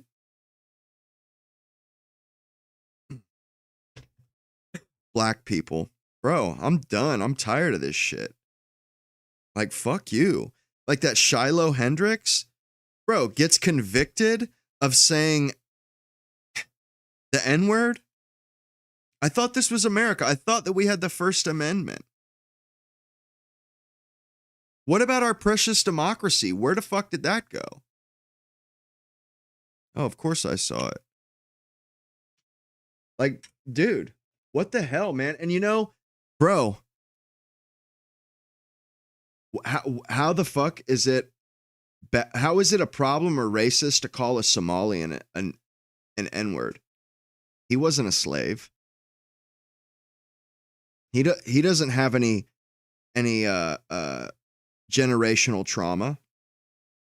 Where the fuck do these foreigners get off? Like, where did that guy get off? Like, yeah, he called you the N-word, asshole. You are being one. You are being one. And, you know, I wish black people would just say, you know, because that's what they always say is, you know, even black people hate the N-words. You know, even they, that's what they call them too, the YNs and stuff. It's like, when are they just going to come out and say, like, yeah, that's fine. A Somalian, fuck those guys. You know, like, seriously. Because they're like, in black people, they seem to think that, like, yeah, right on, that we're fighting back. Like, no, that's hurting you, black people. Don't you realize that? Like, don't they get it? These people, they're using that generational trauma to damage our society, to damage white people, to damage Americans. That's going to affect black people in the end, no matter what. Like, in some way or another. You know, like I've said it before, you know, they're kind of, their destiny is tied to ours. If we die or if we fade away, so do they. So do they. Their shit is intertwined. They don't survive without us. Honestly, if we end up disappearing, they're going to disappear right alongside with us. And, you know, if black people would stop thinking of themselves as black people and just start thinking of themselves as Americans, like in England, the way that black people act in England, you know, they identify with the white people in England more than they do with the Arabs and the Muslims. And if black people, if they had the sense God gave geese, they would do that, because that's the only thing that's stopping them from being integrated. It's not us. It is not us. Straight up. We wouldn't talk about it, say anything about it ever. If it wasn't for them constantly feeling and thinking that they aren't a part of like, they're not us. You know what I mean? Like, if they didn't constantly remind us that they're black and that they're not like us and that you can't talk, you know what I mean? Like, they're always reminding us that we have to treat them special. And that's why they don't fit in. That's why, like, I was thinking about this the other day. Nobody would ever talk about it. They would people wouldn't say you people or black people. It would just talk about people. But they won't allow that. They won't allow that. And it's time they got over that shit. Like, dude, let it go, man. Let it go. Why? Like, are you just going to honestly, it's like they keep themselves in misery, keep them. I mean, they think that they're somehow benefiting by constantly complaining, constantly reminding us, and it's like, bro, they're not doing themselves any favors. You know, I think uh, there are certain black people, they do just want to blend. Like some of them do just blend in. And I think they're like, shit, man, did I figure like out figure a secret out? And they do that, like that code switching where they talk like a friend of my little brother's, he grew up with two black kids, Khalif and Kai. They were like fraternal twins, but their mom and dad was from like Harlem, but their mom was a cop and their dad was, I think he was Muslim, but I forget what he did. But they were like white guys, and they're dark as shit too. One of them's a bodybuilder, the other one's like a Jimi Hendrix like musician. You know, he has like he looks like Jack Sparrow with dreads and shit. But you know, they were raised right. Their mom was strict as all get out, and you know, yo bro, what's up, dude? Like they talk like they surfed. You know, like Khalif for sure. Kai, he like goes across the country and panhandles, or, you know, just kind of traveling guitar. But Khalifi's a bodybuilder, but he's short, but he's huge. I mean, he's like a white kid. He's like a white surfer kid, white skater kid, you know? And then I've seen him like when black people come around, his vernacular, his syntax changes. He talks like he's from the hood when he's not. I mean, he lived in apartments as a kid, but like he's not an idiot either. He's a smart guy, and so is his brother. And neither of them goes in with the colored culture of America. Neither of them, and they do really well. I remember like Khalif. He had some sexy ass fucking blonde chicks, white chicks as girl. Like I think every time I saw him with a chick, it's like a blonde chick, like. Because he hung out with white people, you know, like those were his people, you know, and that's where he fit in at, you know, and he's just one of those people. You know, you didn't have to worry about him stealing from you or robbing you the first time you had $1,000 on you or something. Like, you know, him and his brother were like, they are stand-up guys. You know, really good guys. But the rest of them, man, they just have the shit attitude all the time. All the time. They can't just get on with it. Get on with life. Move on with it. And like instead of worrying about you know, pushing forward into a better future and making something of their future or setting their kids up for a better future, they just bitch and moan about the past. I mean, yeah, that's a choice. That's one way. But you'll always be at the bottom rung. I mean, that's their thing.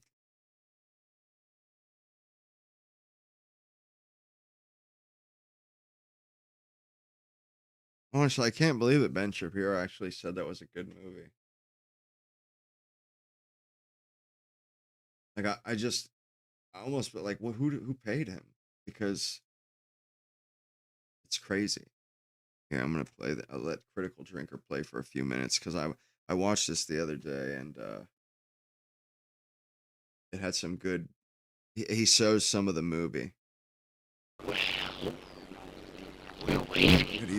Well, this one's been a long time coming. Several days longer than I expected, if I'm honest. Mostly because of the fine people at American Airlines, who managed to cancel my flights not once but 2 days in a row, forcing me to embark on my own personal odyssey just to get home. It wasn't all bad though. All that enforced leisure time did at least give me a chance to catch up on the movie itself, and so here we find ourselves. If there's one thing I never had on my bingo card for this year, it's that the most contentious, bitterly controversial, and divisive movie of 2026 would be made by Christopher Nolan of all people. Depending on who you talk to, The Odyssey is either a disgusting cinematic abomination that completely subverts and disrespects Homer's original work while shamelessly pandering to the mythical modern audience, or an undisputed masterpiece of film, the crowning achievement of Nolan's career and a strong candidate for the greatest thing the human race has ever achieved.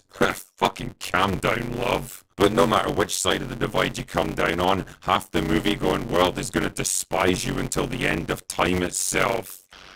Welcome to America. Here's the thing though, dear viewer, real life is a bit more complicated and nuanced than that, and as it turns out, so is the Odyssey. And now that I've had a chance to experience Christopher Nolan's wannabe magnum opus for myself, what is my verdict? Meh.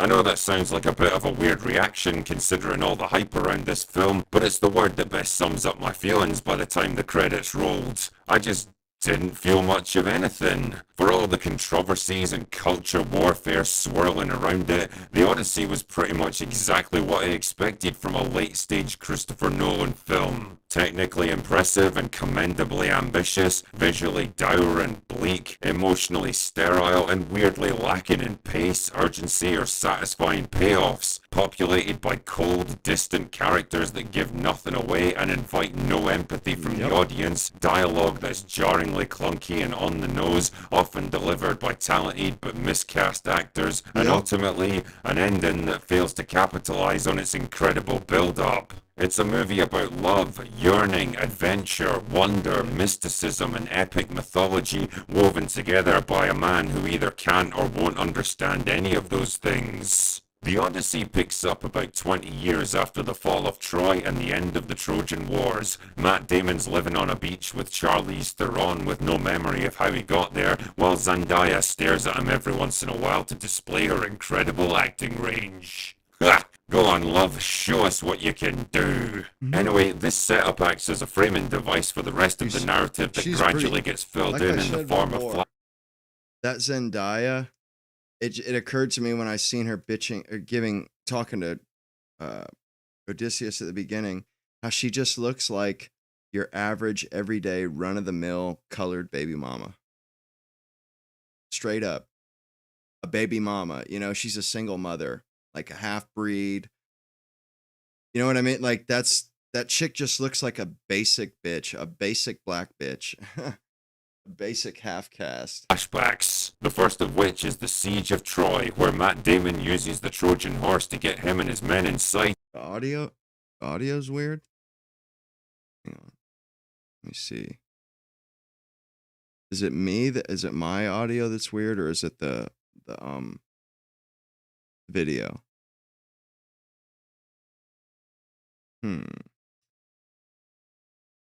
So they can open the gates and end the 10-year-long siege. Yep, it took him 10 years to come up with that fucking idea. Anyway, with the war successfully over, everyone's like, guess we'll go home then. His second in command is like, shall we take the quickest, easiest, and most logical route, sir? No, let's go on a big journey. We'll see the world. Why risk it? Because we can, you know? Or what are you afraid of? Like not getting home? For starters? The fuck, man? Like, you know, this stuff's supposed to you're supposed to be able to kind of relate and understand why they would be doing the things they're doing in a movie. Otherwise, it makes for a shit movie.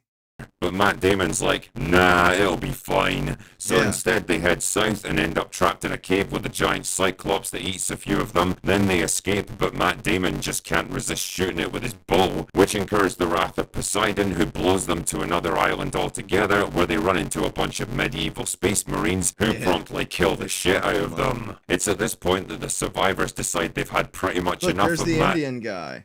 I believe he was from in Inception. He played the dream guy. But he's very out of place, man. Not that great of an actor either. He's all right, but he's just out of place, dude. It seems weird.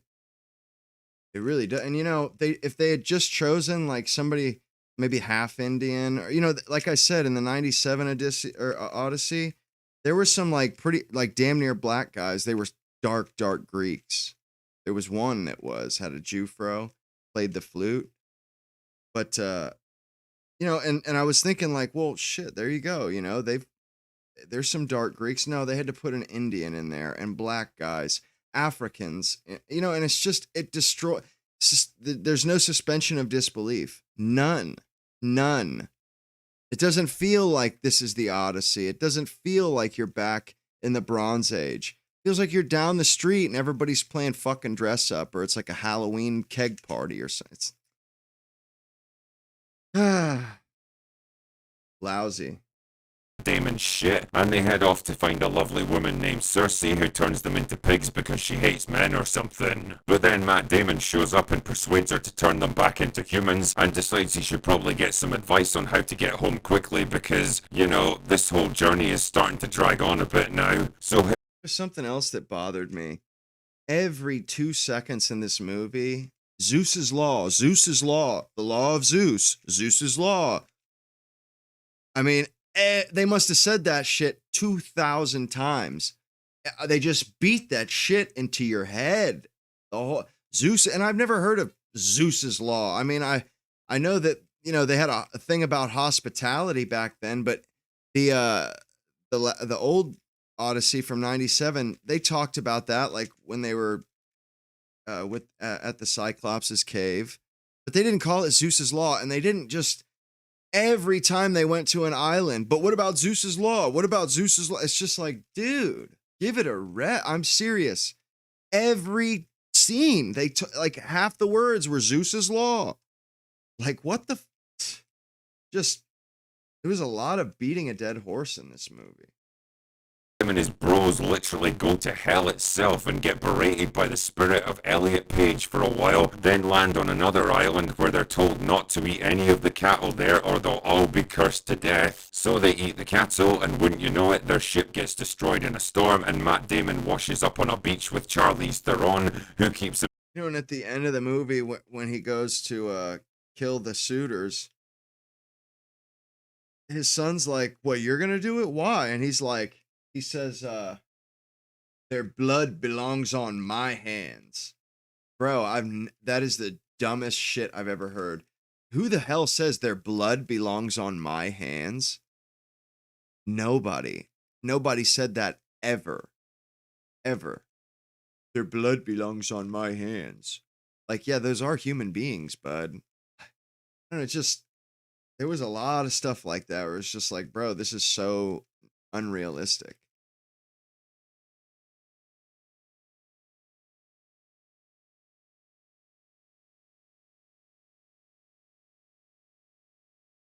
Oh, what are you talking about? Oh, I see. You're talking about Shiloh Hendrix. Yeah, honestly, those people weren't even African Americans. They were Somalians. You know what she did. Like, and the guy was like, "Say it again, say this and that." He like he got her to say it. If she was smart, she would have just kept moving, and told that guy to, just walked away from him and flicked him off as she walked away. Told him, just tell him to go screw himself. Fuck him. Piss on his.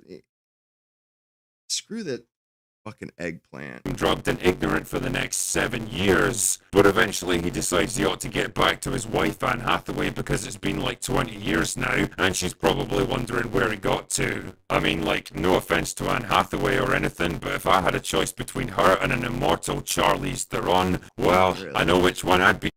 Charlize Theron looks twice Anne Hathaway's age, man. And like I said, Matt Damon, he looks like a fucking Hell's Angels, dude. Or Hell's Angel. He looks like a biker, especially in the fight scenes. What was that show called? What the hell was it called? Wings of It was the biker show. Fuck, man, I had it on the tip of my tongue. Choosing. Anyway, so he makes a raft out of bits of leftover ship that washed up with him and just kind of says, fuck it, let's see where I end up. And wouldn't you know it, he ends up right back at Ithaca, the very place he's been trying to get to this whole time. That was lucky. Now, while all this has been going on, Anne Hathaway's been fending off potential suitors who all want to marry her so they can become the next king of Ithaca, and as you can imagine, they're getting a bit impatient after 2 decades of being dicked around. Anyway. It's kind of weird. Nobody ever looks dirty. I mean, I think Odysseus does, but nobody here ever looks dirty. It's like these people are like cavemen, basically. They're like literally barely one step above chimpanzees. You know what I mean? Like, I don't know. It's just crazy. Crazy. Can Anne Hathaway hold out until Matt Damon rescues himself for the first time in cinema history, or will Ithaca fall to chaos and bloodsheds?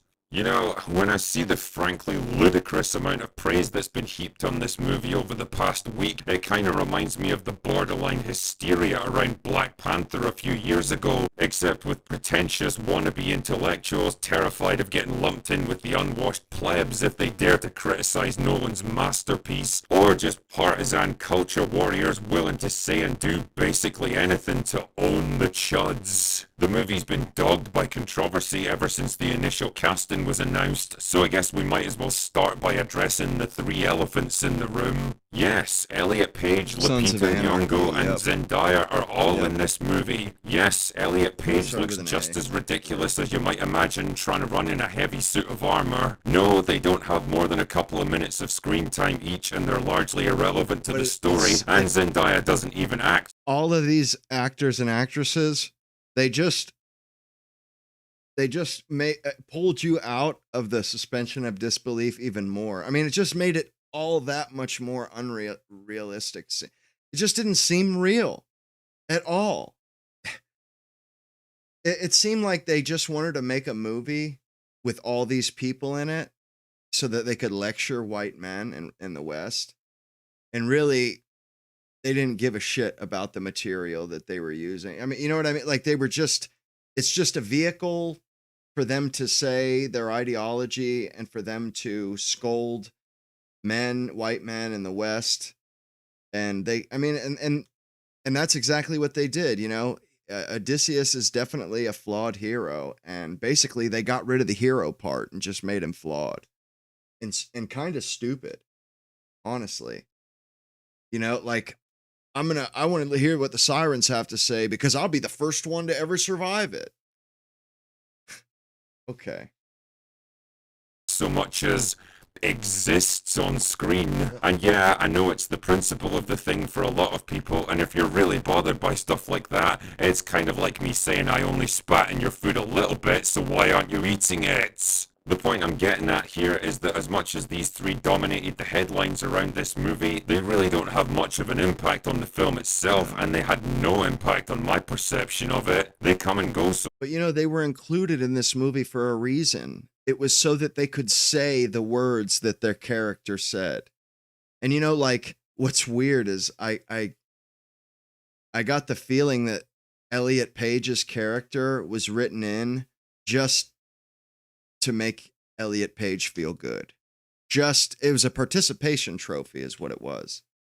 I mean, that's exactly what it was, because the character was like kind of supposed to be like you know, it was a similar sort of place that that the character was coming from, like, you know, oh, I was trying to be you know what I mean? It was weird. And then when like Odysseus is in Hades, the stuff that Elliot Page says, oh, but all your men died like this and that. How could, you know, you need to honor your men, and make, you know, guilt tripping him about it. And it was a lot of like, it was as if they made one character to represent all men and made it Elliot Page's character. You know, like Elliot Page's character was the character that when whatever was being said to that character was being, or whatever that character was saying was supposed to be like their version of a masculine man lecturing all the toxic masculine men. That's what it was. That's what it was.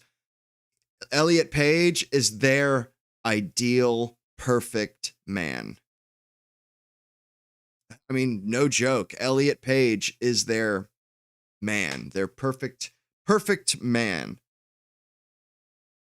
And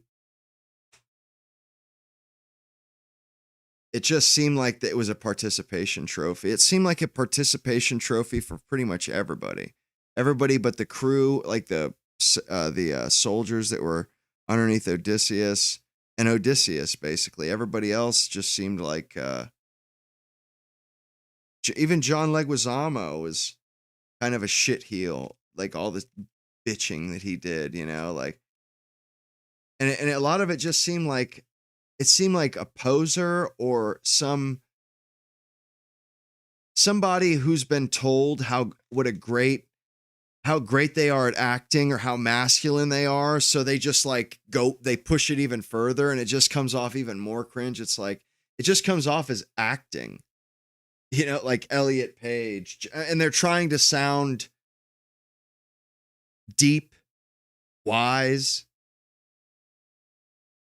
but don't sound anything of the kind. They just sound like idiots. So quickly you barely even notice them. While we're talking about casting though, probably the funniest bit for me was John Leguizamo as a blind old servant of Odysseus who's been given a shitty white wig to try to make him look older and basically nothing else. I mean, couldn't you have just hired an actual old man? Yeah, Are you really telling me that John Leguizamo was so fucking good that nobody else could play this role? Nah, whatever. Ultimately, you'll either accept stuff like this, or you just won't watch the movie in the first place. For me though, the bigger issue with the Odyssey is the creative philosophy behind it, and I might as well just come out and say it here. I was pretty fucking bored with this movie.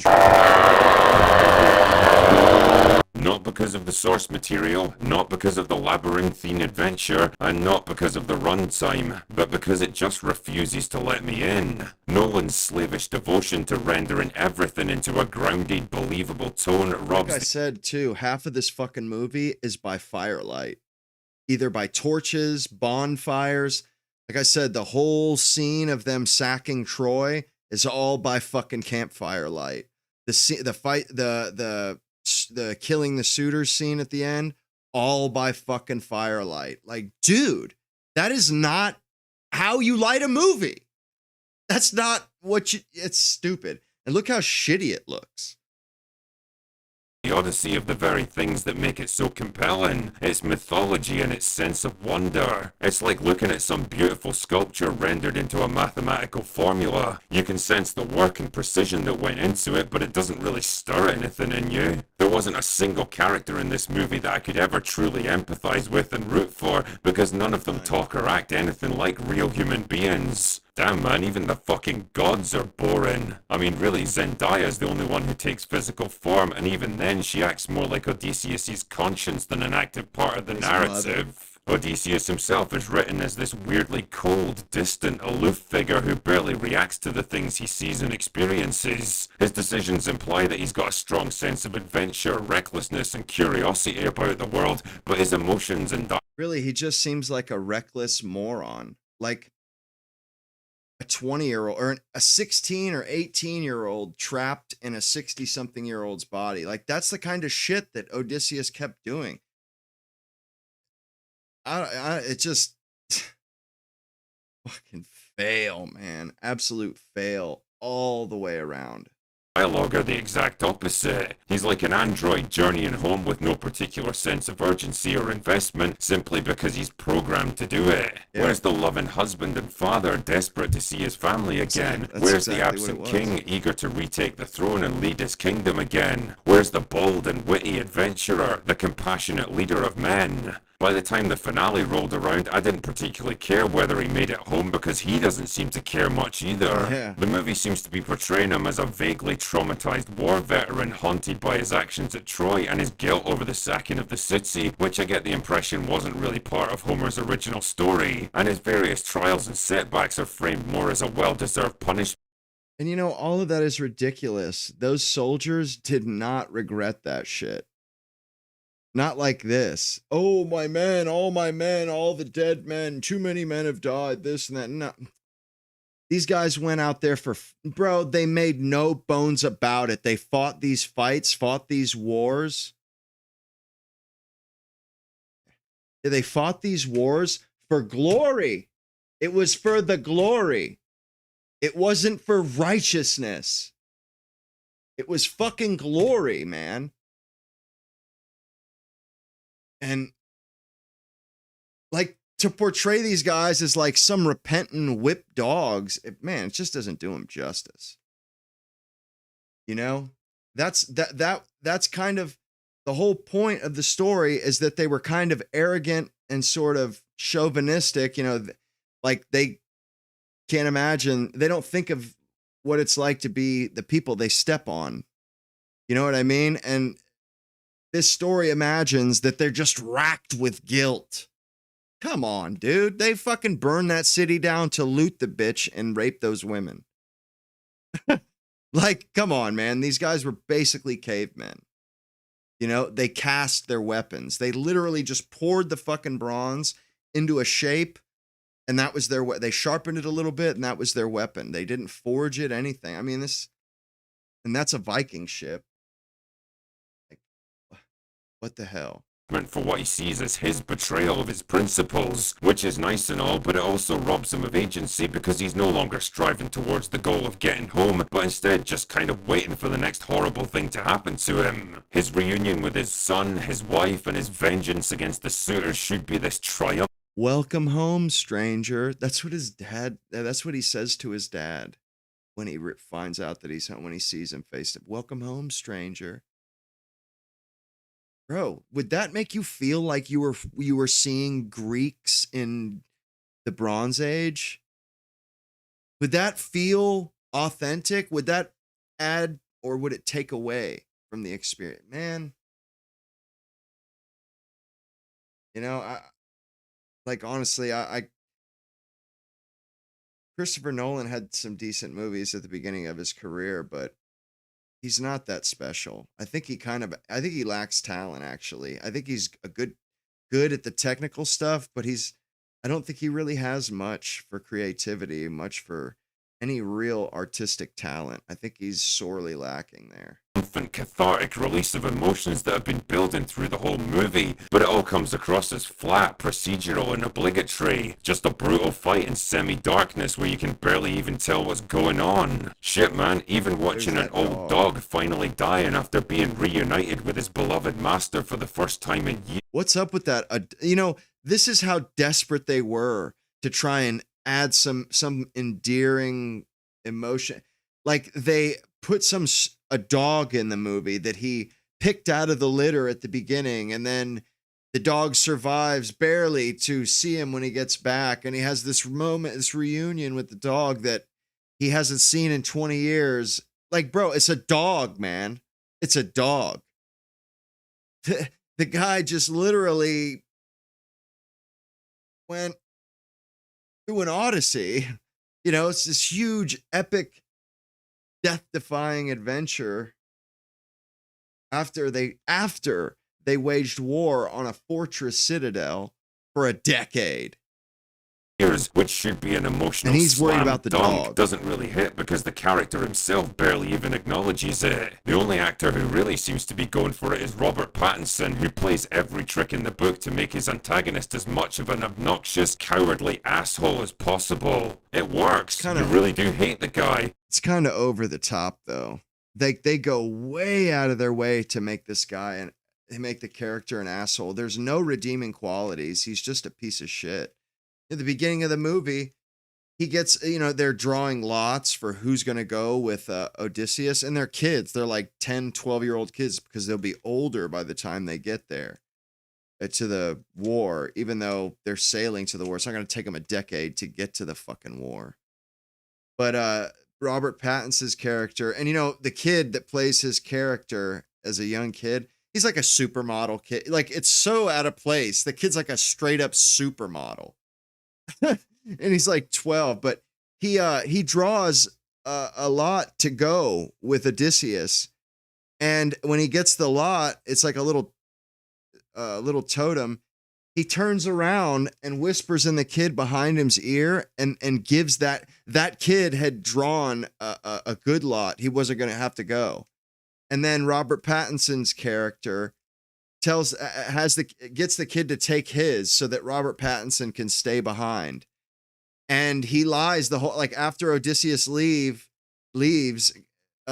he tells everybody, oh, Odysseus told me to stay. He said that, he needed me to be here. He needed me to watch this, that, and and in the whole movie, he's just keeps bringing it up, how Odysseus wanted him to stay, needed him to stay. Like, it's just, everything's either they half-assed something or they went way over the top with it. There's no in between. None. But if the only character in your movie that inspires any kind of emotion is your antagonist, well, you've got problems. Another problem here is the dialogue, not just the jarring use of American accents and modern slang, swear words and terminology, but how fucking on the nose and clumsy it is. 10 years on this fucking beach. Let's go home. Bro, that shit blew my mind. That was the when I was just like, no fucking way did he just say that. 10 years on this fucking beach. Time to go home. Or whatever. Yeah, let's go home. Like, bro. Come on. You can do better. It just seems half-assed to me. Half-assed.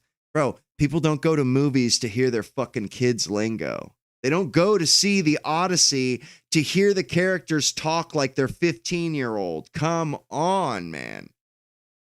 Like, it's like they forgot that there's such a thing as suspension of disbelief. Like, if most of the details are right, you believe it's believable that it's, you know what I mean? Like, even like Troy, you kind of just immerse into it. You just forget about stuff and enjoy the movie. You can't with this one because it's like every scene, every fucking conversation, every bit of dialogue, there's something that's sticking out of place like a sore thumb. You see what I mean, though? How they either have Indians or coloreds, and then the white guys that they chose look like they're from, like, they're a Cockney, or they're like from London or Birmingham or some shit, They're like pale Englishmen. What the hell? Why is it that why can't we get a middle ground here? Why is it they either have to be black or a pale Englishman?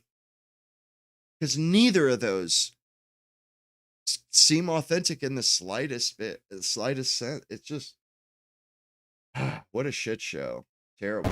Come on, Chris, you're fucking better than this, man. I'm not so sure he is. After this stinker, I'm not so sure he is.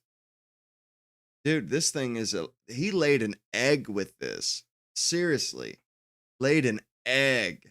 Technical side of things, I'll at least give Nolan props for using practical effects as much as possible and shooting in real locations. That kind of shit really is a vanishing art, and it's nice to see that level of dedication and commitment in modern Hollywoods. I mean, I'm not entirely sure where he did his He's critical drinker. It's like he's just trying to kind of have some positive. No, man. No, dude. The special effects were shit. I mean, yeah, these scenes were on location.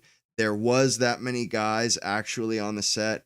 He's right. The guy should get points for that, because that takes, like, you have to be a good coordinator and administrator. You know what I mean? Making sure that there's everybody is in costume, and you have to get everything coordinated right, because there's a lot of money on the line.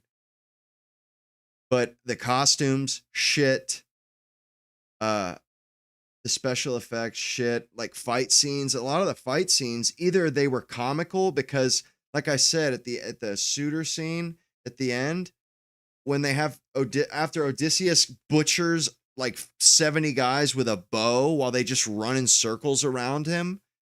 Well, once they stop hiding behind pillars and they didn't rush him. They stop hiding behind pillars and they surround him. And then they like counting coup, playing tag with spears, basically. I could not believe my eyes, dude. It looked like some kids playing pretend. And he looked like an old bum trying to fend off some hooligans. Like, bro, that is dead on. That's what it looked like. It was cringe. He's so skinny. He's so skinny. There's no body fat on him. He just looks like an old man. Way past his prime. Way past it. And then either it would be comical like that, or it would be way over the top with Odysseus, this old man that's just taking 20 guys out in like 4 swings. And what's weird is they put in sound effects at the end when he's killing the suitors. They put in sound effects of it sounds like some roided out, like monstrous, like, dude, like, bro, it's so cringe. And you can see who he's fighting. You see he's fighting Robert Pattinson, and you know damn well that neither of those guys can make that sound. It's so cringe. I'm like, where's the guy that's supposed to be grunting like that and like sounds like fucking Gears of War or some like, bro. Oh my god, dude. It was, I mean, I feel like I'm not even, I know I'm just going on and on and on, but dude, there's so much there. I feel like I'm not even doing it justice, man. I'm pretty sure I was just talking shit the whole movie, bro. Just like, no way are they letting this, how did they let this get out of the cutting room? Seriously, man. You know, there was a scene when they're on the boat and the Hindu first mate takes his helmet off and he's got like his sweaty black curly hair with a bald spot on the top. I mean, bro, I laughed out loud, bro. I laughed out loud because I don't know, just the bald spot and his like fucking receding hairline with his like wavy, Habibi hair, his wavy black hair. And he's just like he's like giving Odysseus shit the whole movie. Like scolding him. Like he's a wayward kid and this first mate's his father. It's like, bro, that's kind of mutiny, I think, right there, Like, and they eat Apollo's cattle, and like Odysseus is like, no, we can't go there. You're gonna die. You're gonna kill the cattle, and Apollo's gonna kill you. And they're like, no, we won't. We promise. And he's like, swear. And they all nod their heads and swear. And it's like, bro, the soothsayer, the prophet told you if you went to that island, they would disobey you. That's the whole point of a prophecy, is that it doesn't matter what they say they're going to do. They're going to kill the cattle. They're going to die. And like they're on this beach for a while and they're like starving and they're like chasing the cat. Get away. They're like pissed because the wind blew them onto the beach, but the wind is always blowing onto the beach. So they can never leave. So they're laying on the beach and Odysseus, I guess he passes out and then he wakes up and they're all gone and he goes walking. And he comes across, they had dug like a grave, like a 6 foot deep, like 10 foot wide, fucking like a grave for like 3 or 4 people. And they're cooking one of these cows. It almost looked like a casino out in the cornfield. And they're cooking a cow. And he goes, what the fuck, guys? Like, he like doesn't even yell. He just goes, come on, guys. Or, I forget what he said, something kind of funny. And he's like, oh, because they were hiding. They were in the grave. He goes, do you guys think the sun god can't see you? Or he said something like that. He goes, oh yeah, because the sun god can't see you eating his cow. They're like, we were trying to hide it from you. And he's like, I'm not the one you have to worry about. Like, bro, you morons, he's going to kill you now. Like, bro, I guess I'm tired of beating this dead horse. Let's finish this fucking shooting, but it doesn't look or feel anything like the Eastern Mediterranean, where it's meant to be set, with the washed out colors, overcast gray skies, it looked like Lake Tahoe or something. All these pine trees. I mean, you know what? It looked like Lake Tahoe, California. That's where it looks like they're at for half the movie.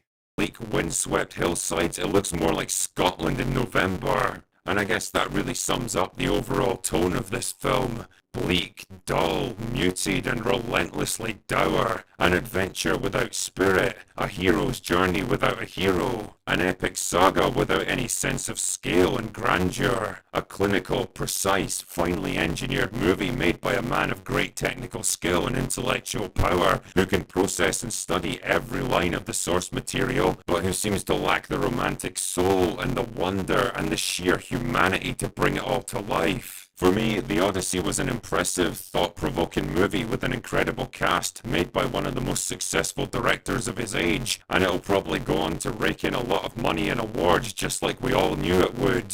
But ultimately, it's a movie I'll probably never watch or even think about again. And that really is the most damning indictment of all. Anyway, that's all I've got for today. Go away now.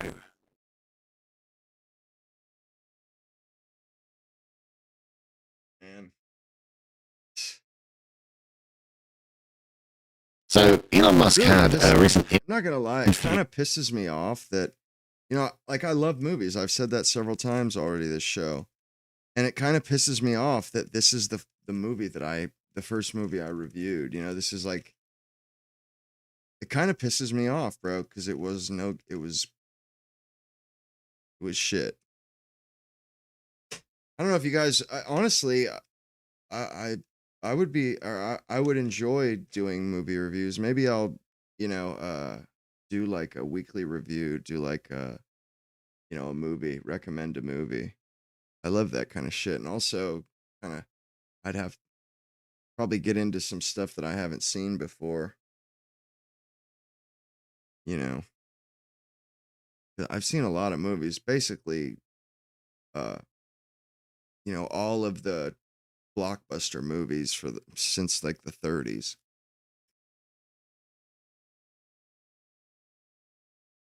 But you know, that movie, it definitely, I walked away feeling grateful that most of Western culture and Western art is not accessible to these people, not accessible to the, you know, the lower rungs of society. You know, everybody's too busy with their TikToks and dooms. You know, nobody watches or reads Shakespeare or listens to Beethoven or Mozart. And, you know, like, thank the Lord, because these butchers don't get, you know, because could you imagine if these people knew how to play instruments? If these people, you know, actually, you know, could sit still to watch Shakespeare or to watch a Mozart opera, like, they would destroy it. You know, they would and those are truly beloved. The Odyssey, you know, yeah, it's beloved and whatnot, but it's more of an intellectual work, really. You know, it's a human story, you know, very much so intellectual. Whereas The Marriage of Figaro, Don Giovanni, Die Zauberflaut, and stuff like that, that has nothing to do with intellectuals and academia. That stuff is just truly beloved because, and like all those operas and that music, it wasn't made to convey lessons and messages. It was purely made for humans, Europeans, to enjoy in their leisure time. Operas. You went to go see an opera. It's like a movie back then, way back then. Same thing with music, operas, plays. It was for recreation. It was for people's leisure and pleasure. And it's really beloved. Like that that some of that Romeo and Juliet, man, that's like a legitimate literary cornerstone of our civilization. Romeo and Juliet in particular.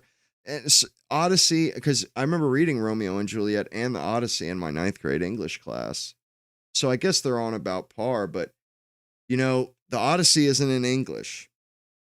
Shakespeare is in English, like that stuff is, and it's so many. I watched Macbeth the other day.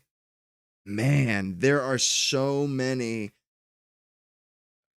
phrases that we use every day that come from Shakespeare. Waiting in the wings, ulterior motives.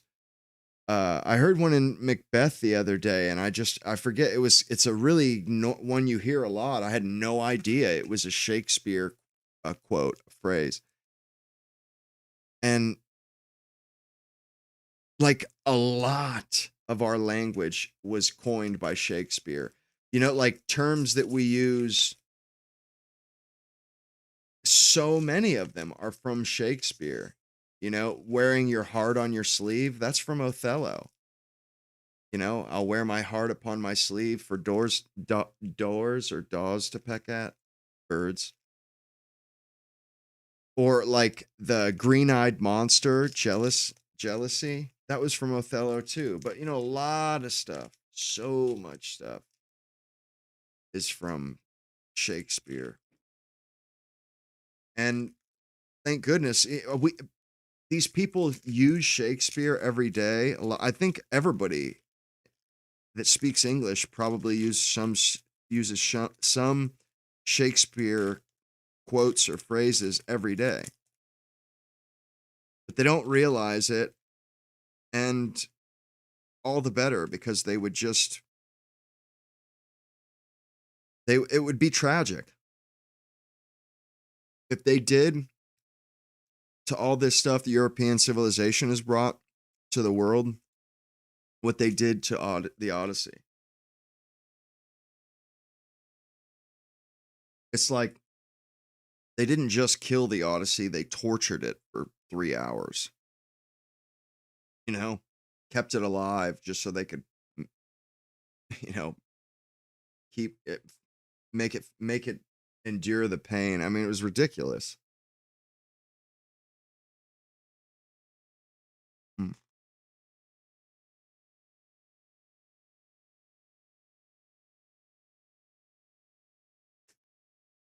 One second. That's Othello right there too. That's crazy. I was that's Laurence Olivier as Othello right there. He really did a good job playing a black guy too. Got the mannerisms perfect.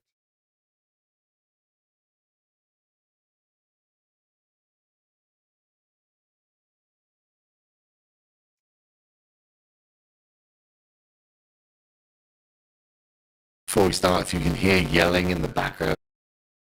Listen to the speech this bitch gave at some award ceremony. Because my kids are in the bath and there's no way to get them to shut up. Anyway, my wife is bathing on, not my job. Anyway, at least this time. Anyway, let's talk about feminism. Women, not agents. Wait, moving on. You had Anne Hathaway here. This clip has recently come out. I don't know where it's come from. I mean, obviously some human rights campaign, but I don't know like where she was, where she was giving it, whatever. But it gives us a good insight into the way they think, right? Because this universal, fungible, non-specific humanity is completely on display with the things that she's saying here. With the exception of being a cisgender male, everything about how I was born has put me at the current center of a damaging and widely accepted myth. Right. What's the objection here? My ancestors have built such a civilization that it benefits me. Oh, I'm sorry? What were they supposed to do? Make it so you didn't have a civilization that benefited you? Right? Why are we apologizing for this stuff? Our ancestors worked their ass off to provide this future for us. And we're like slapping them in the face by professing our guilt over it constantly every day. Or at least these people. It's like, yo, you enjoy our civilization just like I do and you do. You know, she enjoys it. Why does she have to pretend that she doesn't? Why does she have to pretend that she gives a shit about any of this stuff? Like, our civilization, we paid our dues. They lived like, they went through a lot of hardships to get here.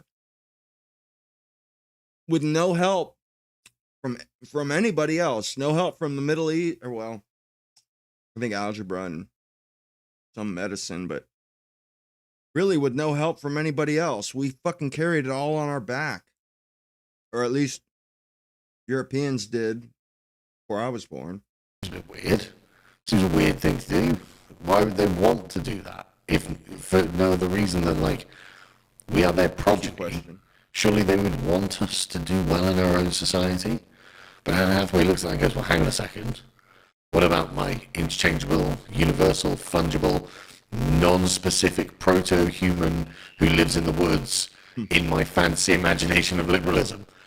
There are other people elsewhere in the world who aren't me and who don't get to be me and therefore don't get to reap the benefits of my ancestors. Like, yeah, that's true. They reap the benefits of their own ancestors, and it's not really our fault that our ancestors were, frankly. Right. Everybody gets what their ancestors give them. Our ancestors gave us everything, the best. Other people's ancestors gave them a mud hut. That's not our fault. It's not our fault. You know, maybe there's an argument that it's the fault of some dead group of Europeans, but that's neither here nor there. They're dead. They're underground. And the people that they wronged are underground. Like, fuck these people. Who do they think they are? Like, I don't have to fucking... I haven't done anything wrong. I don't have to repent. I don't have to... I don't feel guilty for anything. I've done nothing wrong. I didn't enslave anybody. I didn't loot, pillage, rape, burn, steal. I didn't do any of that stuff. The best. Like they conquered everything, won everything, and then handed that down to us. And people like Anne Hathaway will never forgive them for it. Never in a million years. That myth is that gayness orbits around straightness, transgender. Bro, the tone here blows my mind. Like, what does she think? She's like a fucking kindergarten teacher? The straightness revolves around, the gayness revolves around such and such. Shut the hell up. Get out of here. Who do you think like, she thinks she's like some fucking nuclear physicist or some shit. Be quiet. Orbits around cisgender, and that all races orbit around whiteness. Right, that is fascinating. That is fascinating. As if being gay exists in a vacuum. As if being transgender exists in a vacuum, abstract, a priori, before contact with the world. And these two categories, gay and straight, cisgender, transgender, white and non-white, as if these categories are all just equal. And the answer is, they aren't. They are descriptions of ways of life. And some ways of life are generative and some are consumptive. Now, a generative way of life is straight, cisgender, and if we're looking at, say, GDP, white. These traits, this culture with these people in it who display these traits are actually not interchangeable. You cannot put a bunch of brown transgender gays together and expect them to produce the civilization that a bunch of white cisgender heterosexuals have produced. I'll give It a is rating simply after not possible. this. They have no generative power because they're gay, because they're transgender, and I'm not saying brown civilizations can't be generative, they obviously are, but to I guess a lower standard than Western European civilization, if I know the GDP and the history and anything like that is to go by. So, these things are not like fixed in time and place either. There have been times where the East has been far more productive and powerful than the West, and who knows in the future what might happen. Things as they stand now, we seem to be just literally committing civilizational suicide. So it's entirely possible that in the future the East will become more powerful and generative than us again. But this is the point, isn't it?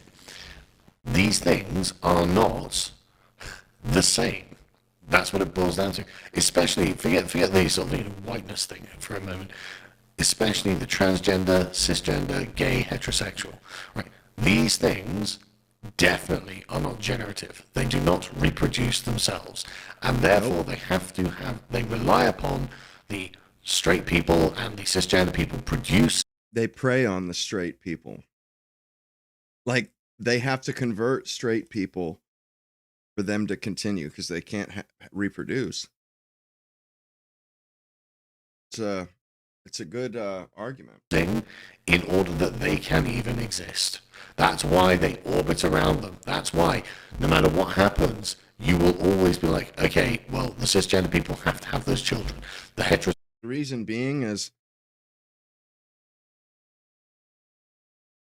cis people make up society wherever they go. Where gay people go, that's not society. There are no children. Like where straight people, can't believe I just said cis. Where straight people go, that's where life is. That's where the people are.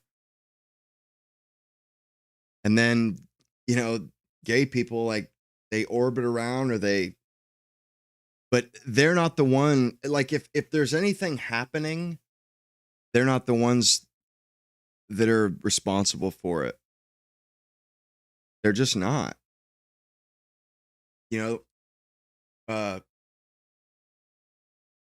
People like that, I guess people like me too, like, bachelors, it's a very narrow bandwidth of life, really. It's very, very narrow.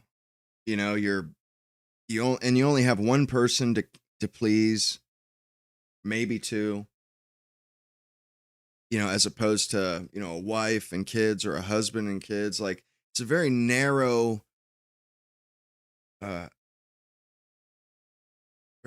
subsection of life. And it's not all that eventful either. It's a lot of partying and shit. No milestones or events like graduating schools, like kids graduating, kids at Sweet 16, getting their license. Like, those are big moments in most people's in most lives, most social circles and communities. Not with those ones, though. And that's not saying they're bad or they're this or they're that. It's just the truth.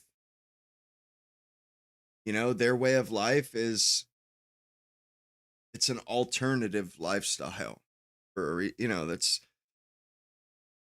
there's only one lifestyle that has a future, really. And rightfully so. Sexual people have to have those children, or else there is literally nothing for us. There is no future whatsoever. That's why the straight white nuclear family is the most important thing in our civilization, Western civilization, because without it, we don't have Western civilization. Without it, the civilization dies. It's really not very complicated, but look how offended she is. Look at her face. I can't believe. I had in my mind the abstract universal categories, and some people are privileging this category over this category, and because all human beings are fucking identical on the base, at the very bottom of it, I can't believe you'd be so prejudiced, so racist, so xenophobic, so homophobic, so transphobic to privilege one category over another. It's like, no, there's a real reason to privilege one category over another. Actual mechanical reasons to privilege one category over another. And that's why you're currently doing the rounds being pregnant, frankly. Anyway, let's carry on. And it is a myth that keeps money and power in the hands of the few instead of being invested in the lives of the free. In the few?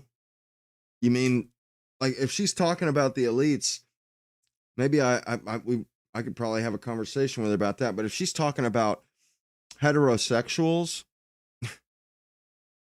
or people raising families and stuff, like, those are really the only people that are contributing. I mean, it's kind of always been that way. Empty rhetoric. Completely empty rhetoric. It's not a myth. I appreciate this community so much because it's where I learned to reject this myth. But did you, though? I mean, I saw an article earlier, I should have got it up, of you, I'm pregnant in my 40s. This is the new 30s or something like this. Like, your life is still revolving around this generative capacity of the straight white family. So you can say, I reject this myth. But I am still going to perform it. I am still going to be someone who takes advantage of the privilege that my ancestors have handed to me. I am still going to get married and have kids. Rightfully so. But she doesn't have to be she doesn't have to be so sanctimonious. Maybe it's because she's pregnant. But it's like, look, just do your thing and let everybody else do theirs. What's so hard about that? I am still going to do all of the generative things that makes our civilization so prosperous and powerful. And I'm then going to go, but gays, transgenders, foreigners, you're all just as important as we are. It's like, are they though? Like, sorry, I don't mean to be mean, but like the facts are the facts. I mean, I'm not either. I appreciate this community because together we are not just going to question this myth. We are going to destroy it. We are going to destroy it. I find this so funny. One, you're living it. You are literally living it right now, right? You are reinforcing it by being on this stage, by having kids, by being a famous white film actress. You are reinforcing everything about it. You're not going to destroy it. You are just going to virtue signal to these people. And they're going to be so stupid as to lap it up. But I love the conviction. Look at the conviction of this. Oh, we're going to destroy this myth. No, we're not. There's no such thing as destroying it because it's not a myth. It's the way the world works. And there's simply nothing that can be done about this. Nor would it be a good thing if we could do something about it, because actually it produces, as you've discovered yourself, a more wholesome manner of living than alternatives. There are downsides to these alternative lifestyles that I'm sure you're well aware of, even if you try and put it out of your mind as much as possible. And okay, maybe someone like you, or Elliot Page, who is sufficiently wealthy as to be insulated from the problems, might be able to get by. I mean, don't get me wrong, Ellen Page looks pretty miserable these days, but maybe you can use your wealth to insulate yourself from the consequences of these problems. But most people don't have that privilege. Most people are actually not wealthy and actually need to live within a certain kind of archetype in their lives in order to get the things that they actually want, to get the things that you've got, in fact, to be successful, to get married, to have a family, to live in a civilization that they feel like they belong to. People actually have to live in a certain way and by a certain manner to accomplish this.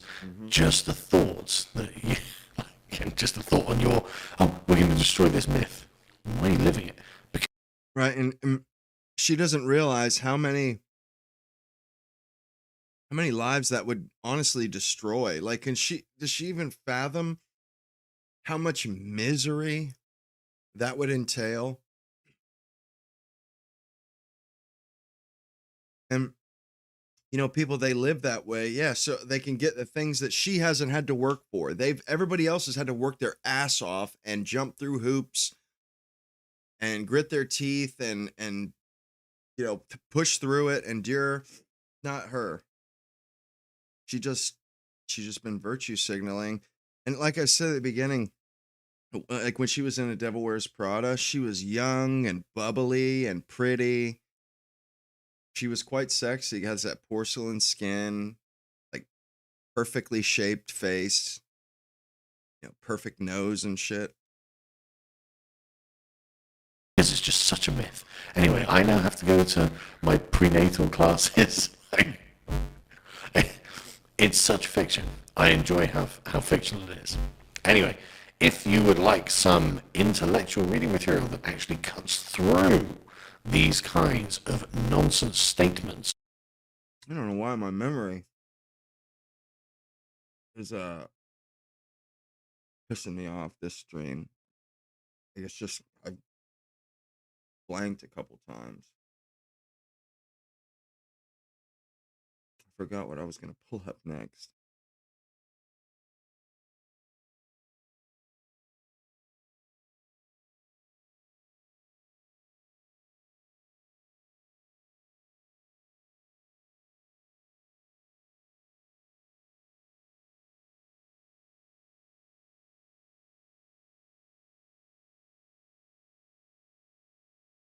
Man, that Elon Musk interview on Friday.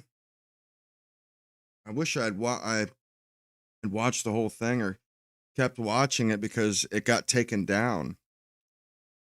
And now I can't see the rest of it. It was interesting though. At least to me anyway.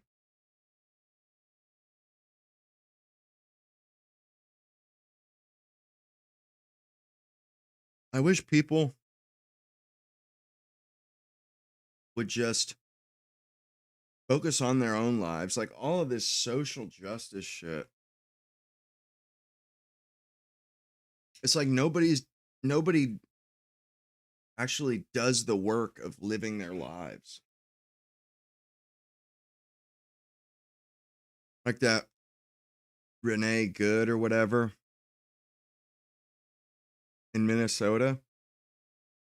That woman had no business being protesting in the streets. It's like, and all of a sudden, like this virtue signaling and this social justice and all this woke stuff, it's like people treat it as being more important than being a parent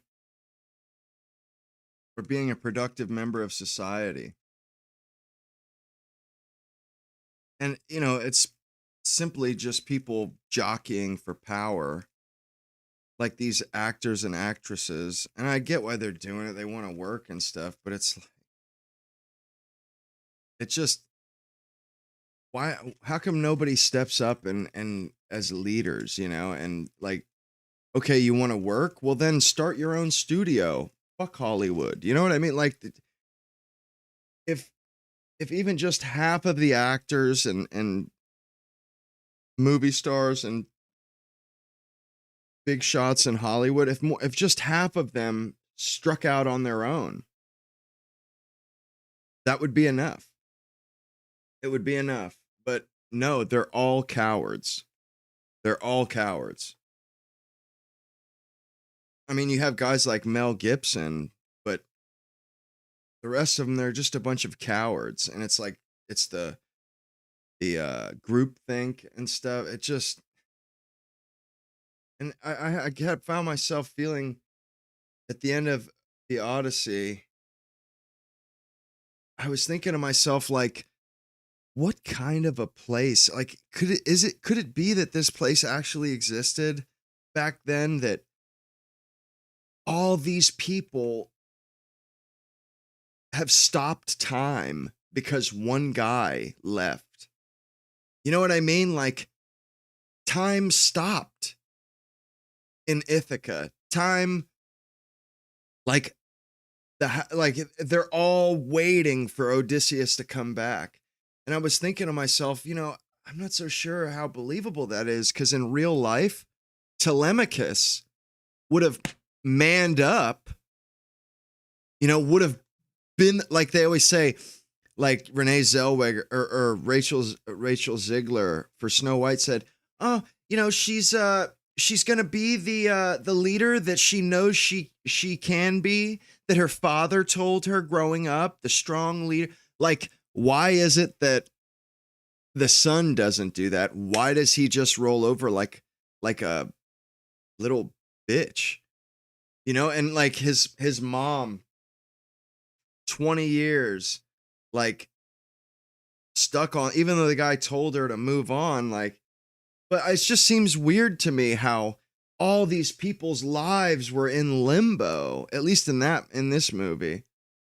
All their lives were in limbo, and it's like, would this actually happen? Or that creates a vacuum. There's no king, there's no man of the house. That's a vacuum. Vacuums get filled. Vacuums get filled. You know what I mean? Like Telemachus either would have stepped up, because in the movie, he's such a little bitch. It's like any real man in Telemachus' position would either stand up and either sink or swim. He would either stand strong or he would get cut down, but that's the way life is. But I find it hard to believe that 20 years goes by and all these people are living in limbo. It just, I don't know. I just kind of thought it was a little bit absurd. Like, that's just not how stuff happens. It doesn't work that way. People are greedy and they're power. A lot of times they seek power, and like Telemachus, like a real man, or even a guy isn't a real man, like that would still be too much to bear. Guys eating you and your mom at a hearth and home, bullying you, basically always, you never, like, want you dead. Like, and not only that, but it's like his birthright. And also, if Odysseus had decent seed, his son would step right up to the plate and hit it out of the park. You know what I'm saying? I guess he was raised by a single mom, but it just, I don't know. Especially with back then, if being a leader, that meant a lot. Not everybody's a leader, of course, but like, that's why, I guess, I would have to say that's why Odysseus was such a big deal. Maybe that's probably why they waited, or would have, because he's such a great leader. Yeah, it's just, I don't know. I just found myself thinking how not really believable the Odyssey, even with that, even if you disregard all the gods and stuff, like just the premise of that house basically standing still in time, the house and his son and his wife, just, I don't know, it just seemed kind of off to me, like just not all that believable to my mind. Not really, anyway. That rating I would give that movie, shit, I don't know, man. I guess it gets points for the fact that, he actually shot crowds of people on location. I guess I would say maybe like a 3 out of 10. Like, seriously, a 3 out of 10. And, that's not normal at all.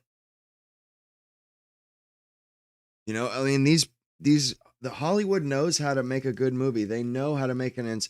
Like, even comic book movies like Avengers, even those movies didn't, like, they were pretty good movies actually compared to this one, but they know how to make somebody endearing, how to make how to get people on their side and invested in their story arc. And they just did nothing of the kind in this movie. It was just has nothing. It has nothing.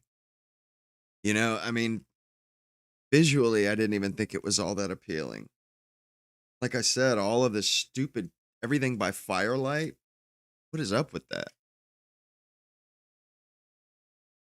And you know, it kind of calls into question to my like it makes me question Christopher Nolan. And when I think back, yeah, Inception wasn't all that great. I remember thinking it was pretty good. I think I've watched it 3 times. You know, it's just I'm over the whole guilt-ridden white guy. You know, that's basically like I said at the beginning, you know, they wrote all this dialogue to lecture us. You know, they stuck so much ideology, so much in these characters' mouths. It's just like, man. I mean, and they're ideologues now, and we all know that, but it's so counterproductive. This stuff is going to destroy Hollywood. I mean, it already is destroying Hollywood, and honestly, maybe you know, they need to learn a lesson.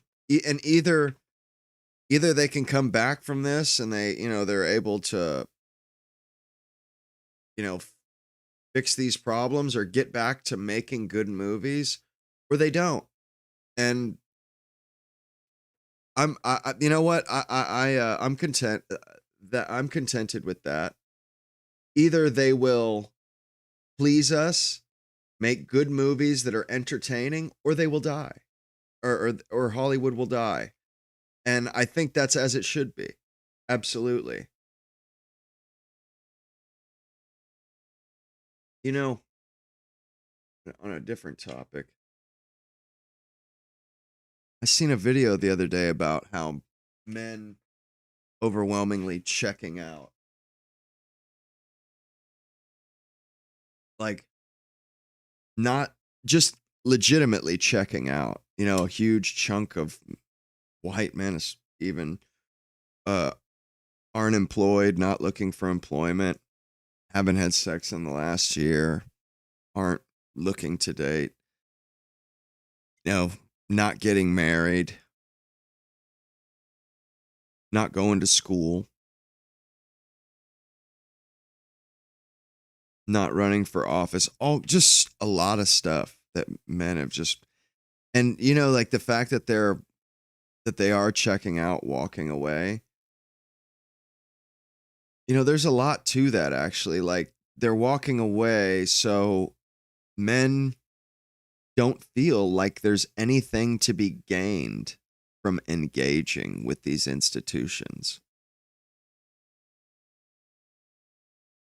They don't think it's worth, you know, the return isn't there. The juice isn't worth the squeeze. They're not going to college, and they don't, it's not like we're not bitching and saying, why is college? No, we're just like, nah, meh, and just walking away from it. Sound of freedom, nice. But, you know, like that, not getting married, you know, men aren't like trying to argue to change the laws. They just walking away. You know, like there's nothing to be gained from engaging and arguing and because you know, that's what women did. They were victimized by the patriarchy, by society. And so they organized, protested, complained, and you know, and women, they're skilled victims, you know, they know how to get sympathy. And that's what they did. And they used that, they built that sympathy up, they built that victim narrative up. And then they were able to turn that into political capital. And they can do that because it's acceptable for women to be victims and for women to complain and for women to lobby other people to change things. But men are shamed for being victims. You know, if you're a victim as a man, you keep it to yourself. You keep it to yourself. You know, women, if they're a victim of rape or this or that, every person they meet, they make sure that they tell that person how they're a victim of they were molested or they were raped when they were a kid or whatever. All the time. Men could have been raped as a kid or whatever, and they'll never talk about it because it's not acceptable to be a victim as a man. It's not manly, it's not masculine, and you'll get shamed over it. So their strategy is unworkable for men. But also, you know, there's nothing to be gained here. Like, and that's why guys are just checking out. I think, and not only that, checking out is actually, I think that's the only choice where men actually are in control again. You know, to just abstain, to just say, no, I'm not participating.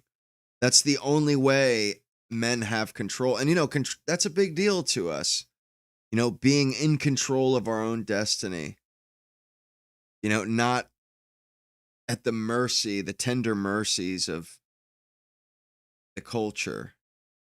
Yeah, absolutely. Matrix Invader. It really is, man, on so many levels. And it's these institutions, they've all been feminized, they've been twisted, and now they're run by women, and men just, I'm good. And really, those institutions will either crumble and have to be rebuilt, or they will change on their own. But I just was thinking about it, and, you know, it's it makes sense that that's what men are doing. Like, I think there's a lot of men have a lot of room, you know, they can be pushed a long way and they will endure. They will just keep going to work, keep working, keep getting her done. But then all at once, it's when it's not worth it anymore, it's not worth it on a massive scale. You know what I mean? Like, it's like the straw that broke the camel's back. Men can take a lot, you know, wages being stagnant, houses expensive, you know, like, and they'll absorb it. They will absorb it. They will provide the same life to their family, and they will just go with less. They will just, you know, or go without. They won't get any toys. They'll just make it, you know, they will get less in the end. Their family will still get the same, but they will get less. And, you know, like, you got to think about it. It took over a millennia to push Western men to this, like, basically since the Roman Empire. And they did it, though. You know, they did it. And, you know, there's really no other alternative. It's like, man, it's not worth it. You know, especially in today's day and age. You know, there's a lot. It's not like back in the day where all you really had was your community, and you went to potluck dinners. You went to dances, when all there was to do was hang out with other people. You kind of had to do, you had to kind of get with the program. Whereas nowadays, you don't have to. You know, there's a lot of other stuff. There's a lot of other ways to, you know, spend your life. And, you know, men, yeah, it's not worth it anymore. And women, they're like, where have men gone? Why aren't they approaching? You know, are they intimidated?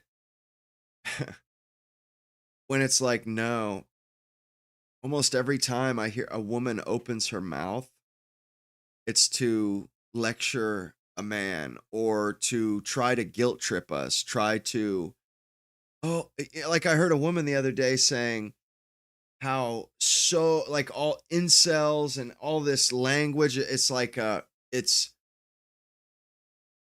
it's detrimental to women, or it's, I forget the way the woman put it, but it's like dangerous for women. All like the way incels talk, that's dangerous to women. And I'm thinking to myself, bullshit, shut the fuck up. Like, that's slander.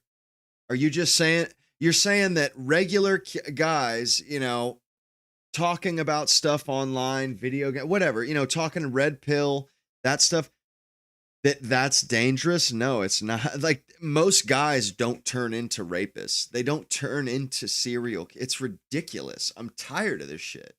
Like, where do they get off? Like, bro, dangerous? How? Dangerous to you? You live like an exquisitely comfortable life. It's so dangerous to you that you're talking about how dangerous it is to the world. Like, it's incredible. Like,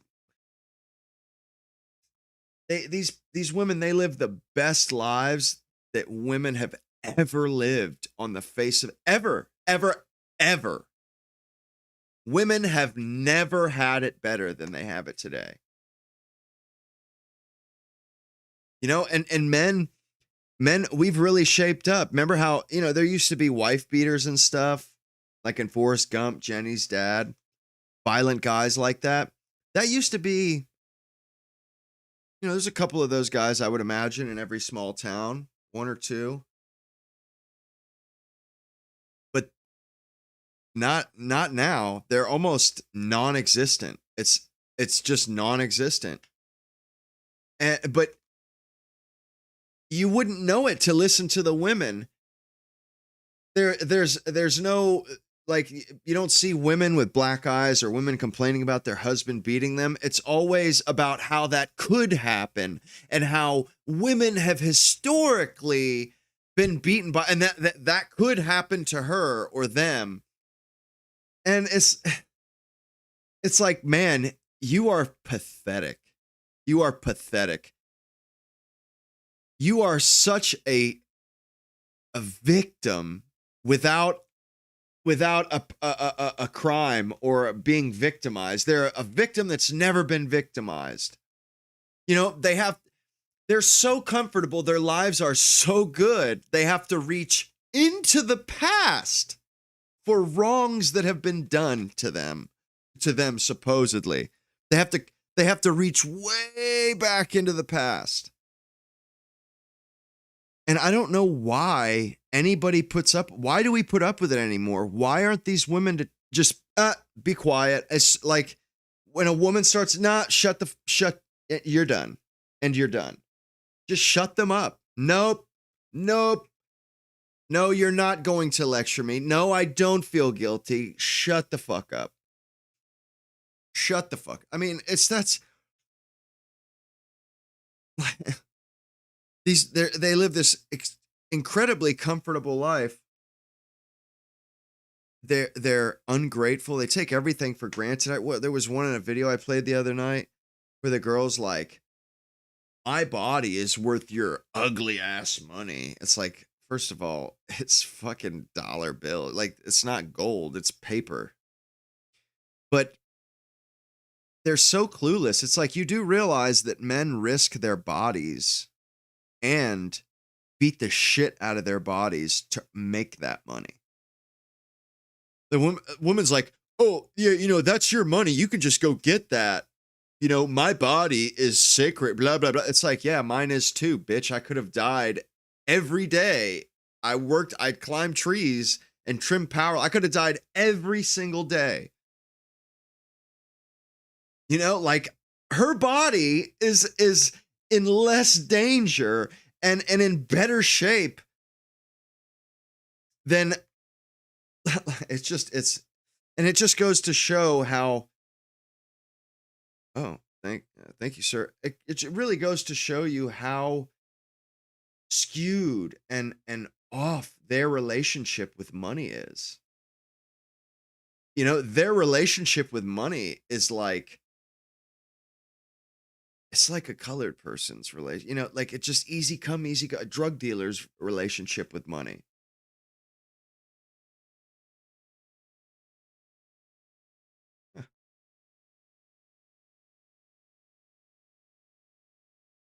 Yeah, I mean, it just in this Odyssey, man. It's just golly, man. It's just like getting sapped over the head over and over. Just getting my bell rung by this stupid.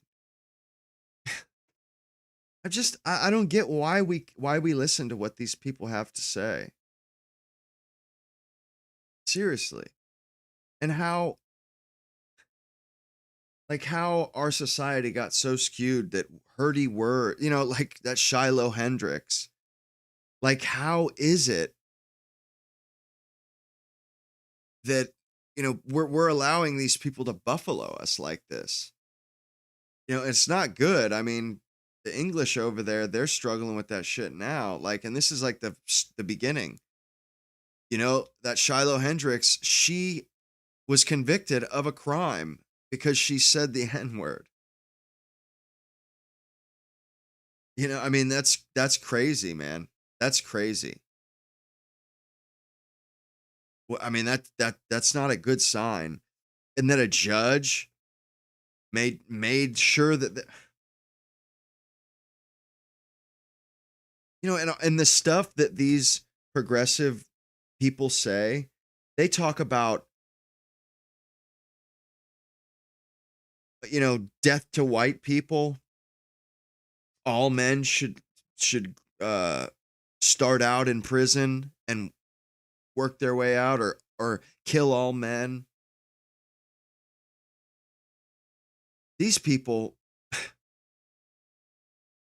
you know, the stuff that white guys talk about is like kind of, it's not joke so much, but it's like just being a little bit subversive to their ideology, being a little bit abrasive to theirs, because they do it to us. And then, you know, they come back with all men should be dead, this and that. You know, like, and like the point I was trying to get at with that woman talking about how it's dangerous rhetoric for men. It's like men, you know, guys, especially younger guys, you know, they say stuff and they don't actually act on it. They just say shit to be subversive or you know, to attack stuff. And then they get attacked and told that that's dangerous rhetoric and this and that. Even though you know, they're not, these guys aren't serial killers or rapists. But then you get these women, they say the exact same, or no, that they say worse stuff. And if you say, whoa, that's pretty dangerous language. I'm a girl. What can I like? And that's what I mean about this accountability, this double standard that women that they expect to be the beneficiary of. They want to talk like an equal, talk like a man, swagger around like a man, talk shit, dome check men. But then when they genuinely fuck up and are about to face or might face consequences for that, oh, I'm just a girl. Come on, you don't really believe, you don't really worry about me. You're not scared. It's just like, yeah, but you said you wanted to be an equal. You know, and would I let a guy get away with talking to me the way that some of these women talk to God? Hell no. Hell no. You know, if a guy spoke to me like that, and it's just, it's a naked power grab. They want all the accolades, all the money, all the prizes, you know, the good jobs, this, that, the amazing jobs, the nice apartment, this, that, the nice clothes. And then when they get on the fucking city bus with a heavy bag or something, they like, to all the guys sitting in their seats. And it's like, excuse me. You're the one that has all the money, all the prizes. You know, you work some sweetheart fucking job, like in a office. Look at that $500 outfit you have on. Look at the $2,000 purse you have. Like, fuck off. You know, and what's funny about it is, you know, I think a lot of these women, they thought that they were going to get it both. They assumed that they would get the goodies on the front end, and then on the back end, things would just kind of continue on the way they've always been. And they would double dip. They would get all the good stuff of, you know, being an equal of society, but then they won't have to, you know, they always get a seat on the bus. People hold doors for them. You know, they can be, everything is handed to them. Not so. I guess what they failed to comprehend is what they were saying how it came off. What they said to men was they wanted to be competitors. Because, you know, the world of men, that's a rough world. It's dog eat dog. And, you know, men are kind of ruthless to each other. And it's all taken in sport, or in a sporting with a sporting attitude, because everybody's just trying to eat. Everybody's just trying to feed their kids. And if one guy, you know, if he gets one over on, well, it is what, you know, if the guy wins out against you, it's better luck next time. Good game, you know, well done. And, you know, women, they're like climbing for the top of the social ladder and stuff. And that puts them squarely in the sights of men. And it's like, they asked for that. They asked for that. And the way a lot of these women, they lecture us, and it's like they're holier than thou. They're perfect beings, and we're just these slovenly, you know, idiots that maintain and uphold and carry everything on their back. Everything. And it's like, you know, anybody could have told you that was going to be the deal. You know, if you walk around high-hatting men talking about how I can do anything better than you, you know, or how, like, my brother's woman, I swear every time I'm around her, it's like she's always trying to pick at me and my little brother, like trying to, I mean, me and him will be having a conversation and she will pipe up out of nowhere and just like interject. And it's just like, who the fuck do you think like, who are you? You know, but I mean, it's she has that attitude, like constantly finger wagging, constantly busting somebody's balls. And she's the last person I want to hear it from. You know, my brother does everything for this, or, you know, does everything around the house, everything. And that's fine. It doesn't bother me, but you know, it galls me. Like, I don't get her. I don't understand what her deal is. This smart ass sort of, attitude she's always got. I remember this one time I was talking about something about, like my future wife, like a dinner, like her cooking dinner or something. And I remember she, yeah, I was talking to my brother, and I said something like, you know, I'm not going to eat something like that. And she's like, huh, you know, you'll eat whatever she cooks. And I just looked over at her like, shut the fuck up. Like, bitch, who the fuck are you talking about over there? Like, what? I'm just going to eat whatever's put in front of me, huh? Okay. It's just funny. I think what it is she went to school, and I think she assumed that she was my and my brother's intellectual superior. She's not. She's Cuban. She's not. Her parents are landscapers. they're a team, husband and wife, landscape. Like it's just like, you know, maybe she's smart, but like, yeah, you know, it's I don't know, it's just goofy. She's just a smart ass, and it's like she's always looking down her nose, like she thinks she's just like hot shit, and then anybody gives a shit, which like what she has to say. Honestly, it's always some goofy ass shit. Like you'll eat whatever your wife puts in front of you. Maybe I will, maybe I won't, but it's not because she's gonna tell me, like one way or the other. Like it just can't. Like a woman is telling me what I will and won't do. Like what the? I don't even have a woman. Like who the fuck are you? But you know, that's when they first moved in together. I don't go over there anymore. I haven't been over there in a long time. Like they had a kid together and stuff, which honestly, thank God. This just gives me an excuse to never go over there. Yeah, that Odyssey, man. It's had me thinking about that last couple days because, and you know that it's really just insufferable. That's all. It was a feminist insuffer. Even the woman that translated it, even she said it sucked.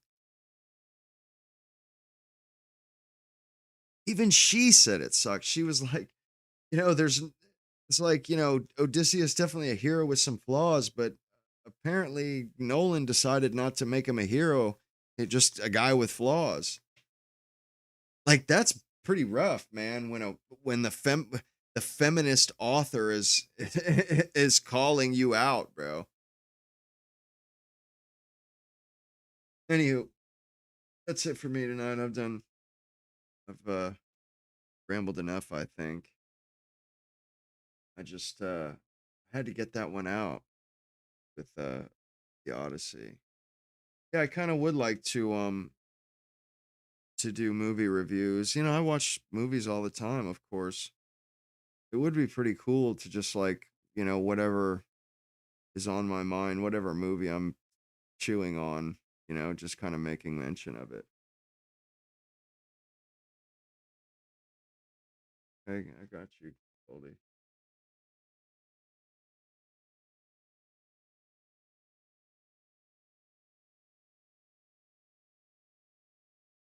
My audio is really static? Really? Huh. I couldn't hear it. But yeah, you know, don't forget to like and subscribe, fellas, if you haven't already. And, you know, leave a comment. And I'm trying to figure out how to set up a community on X. Like I heard you could do that recently. Like it's not that difficult. Uh yeah, anyway. Yeah, I'm just trying to add stuff like that. You know, still messing around. Anyway, that's it for me tonight, fellas. I wish I could have had something a little bit more positive. I thought I would, but that movie and anyway, guys, I'll see you guys tomorrow for sure. Hope you all have a good evening. Deuces.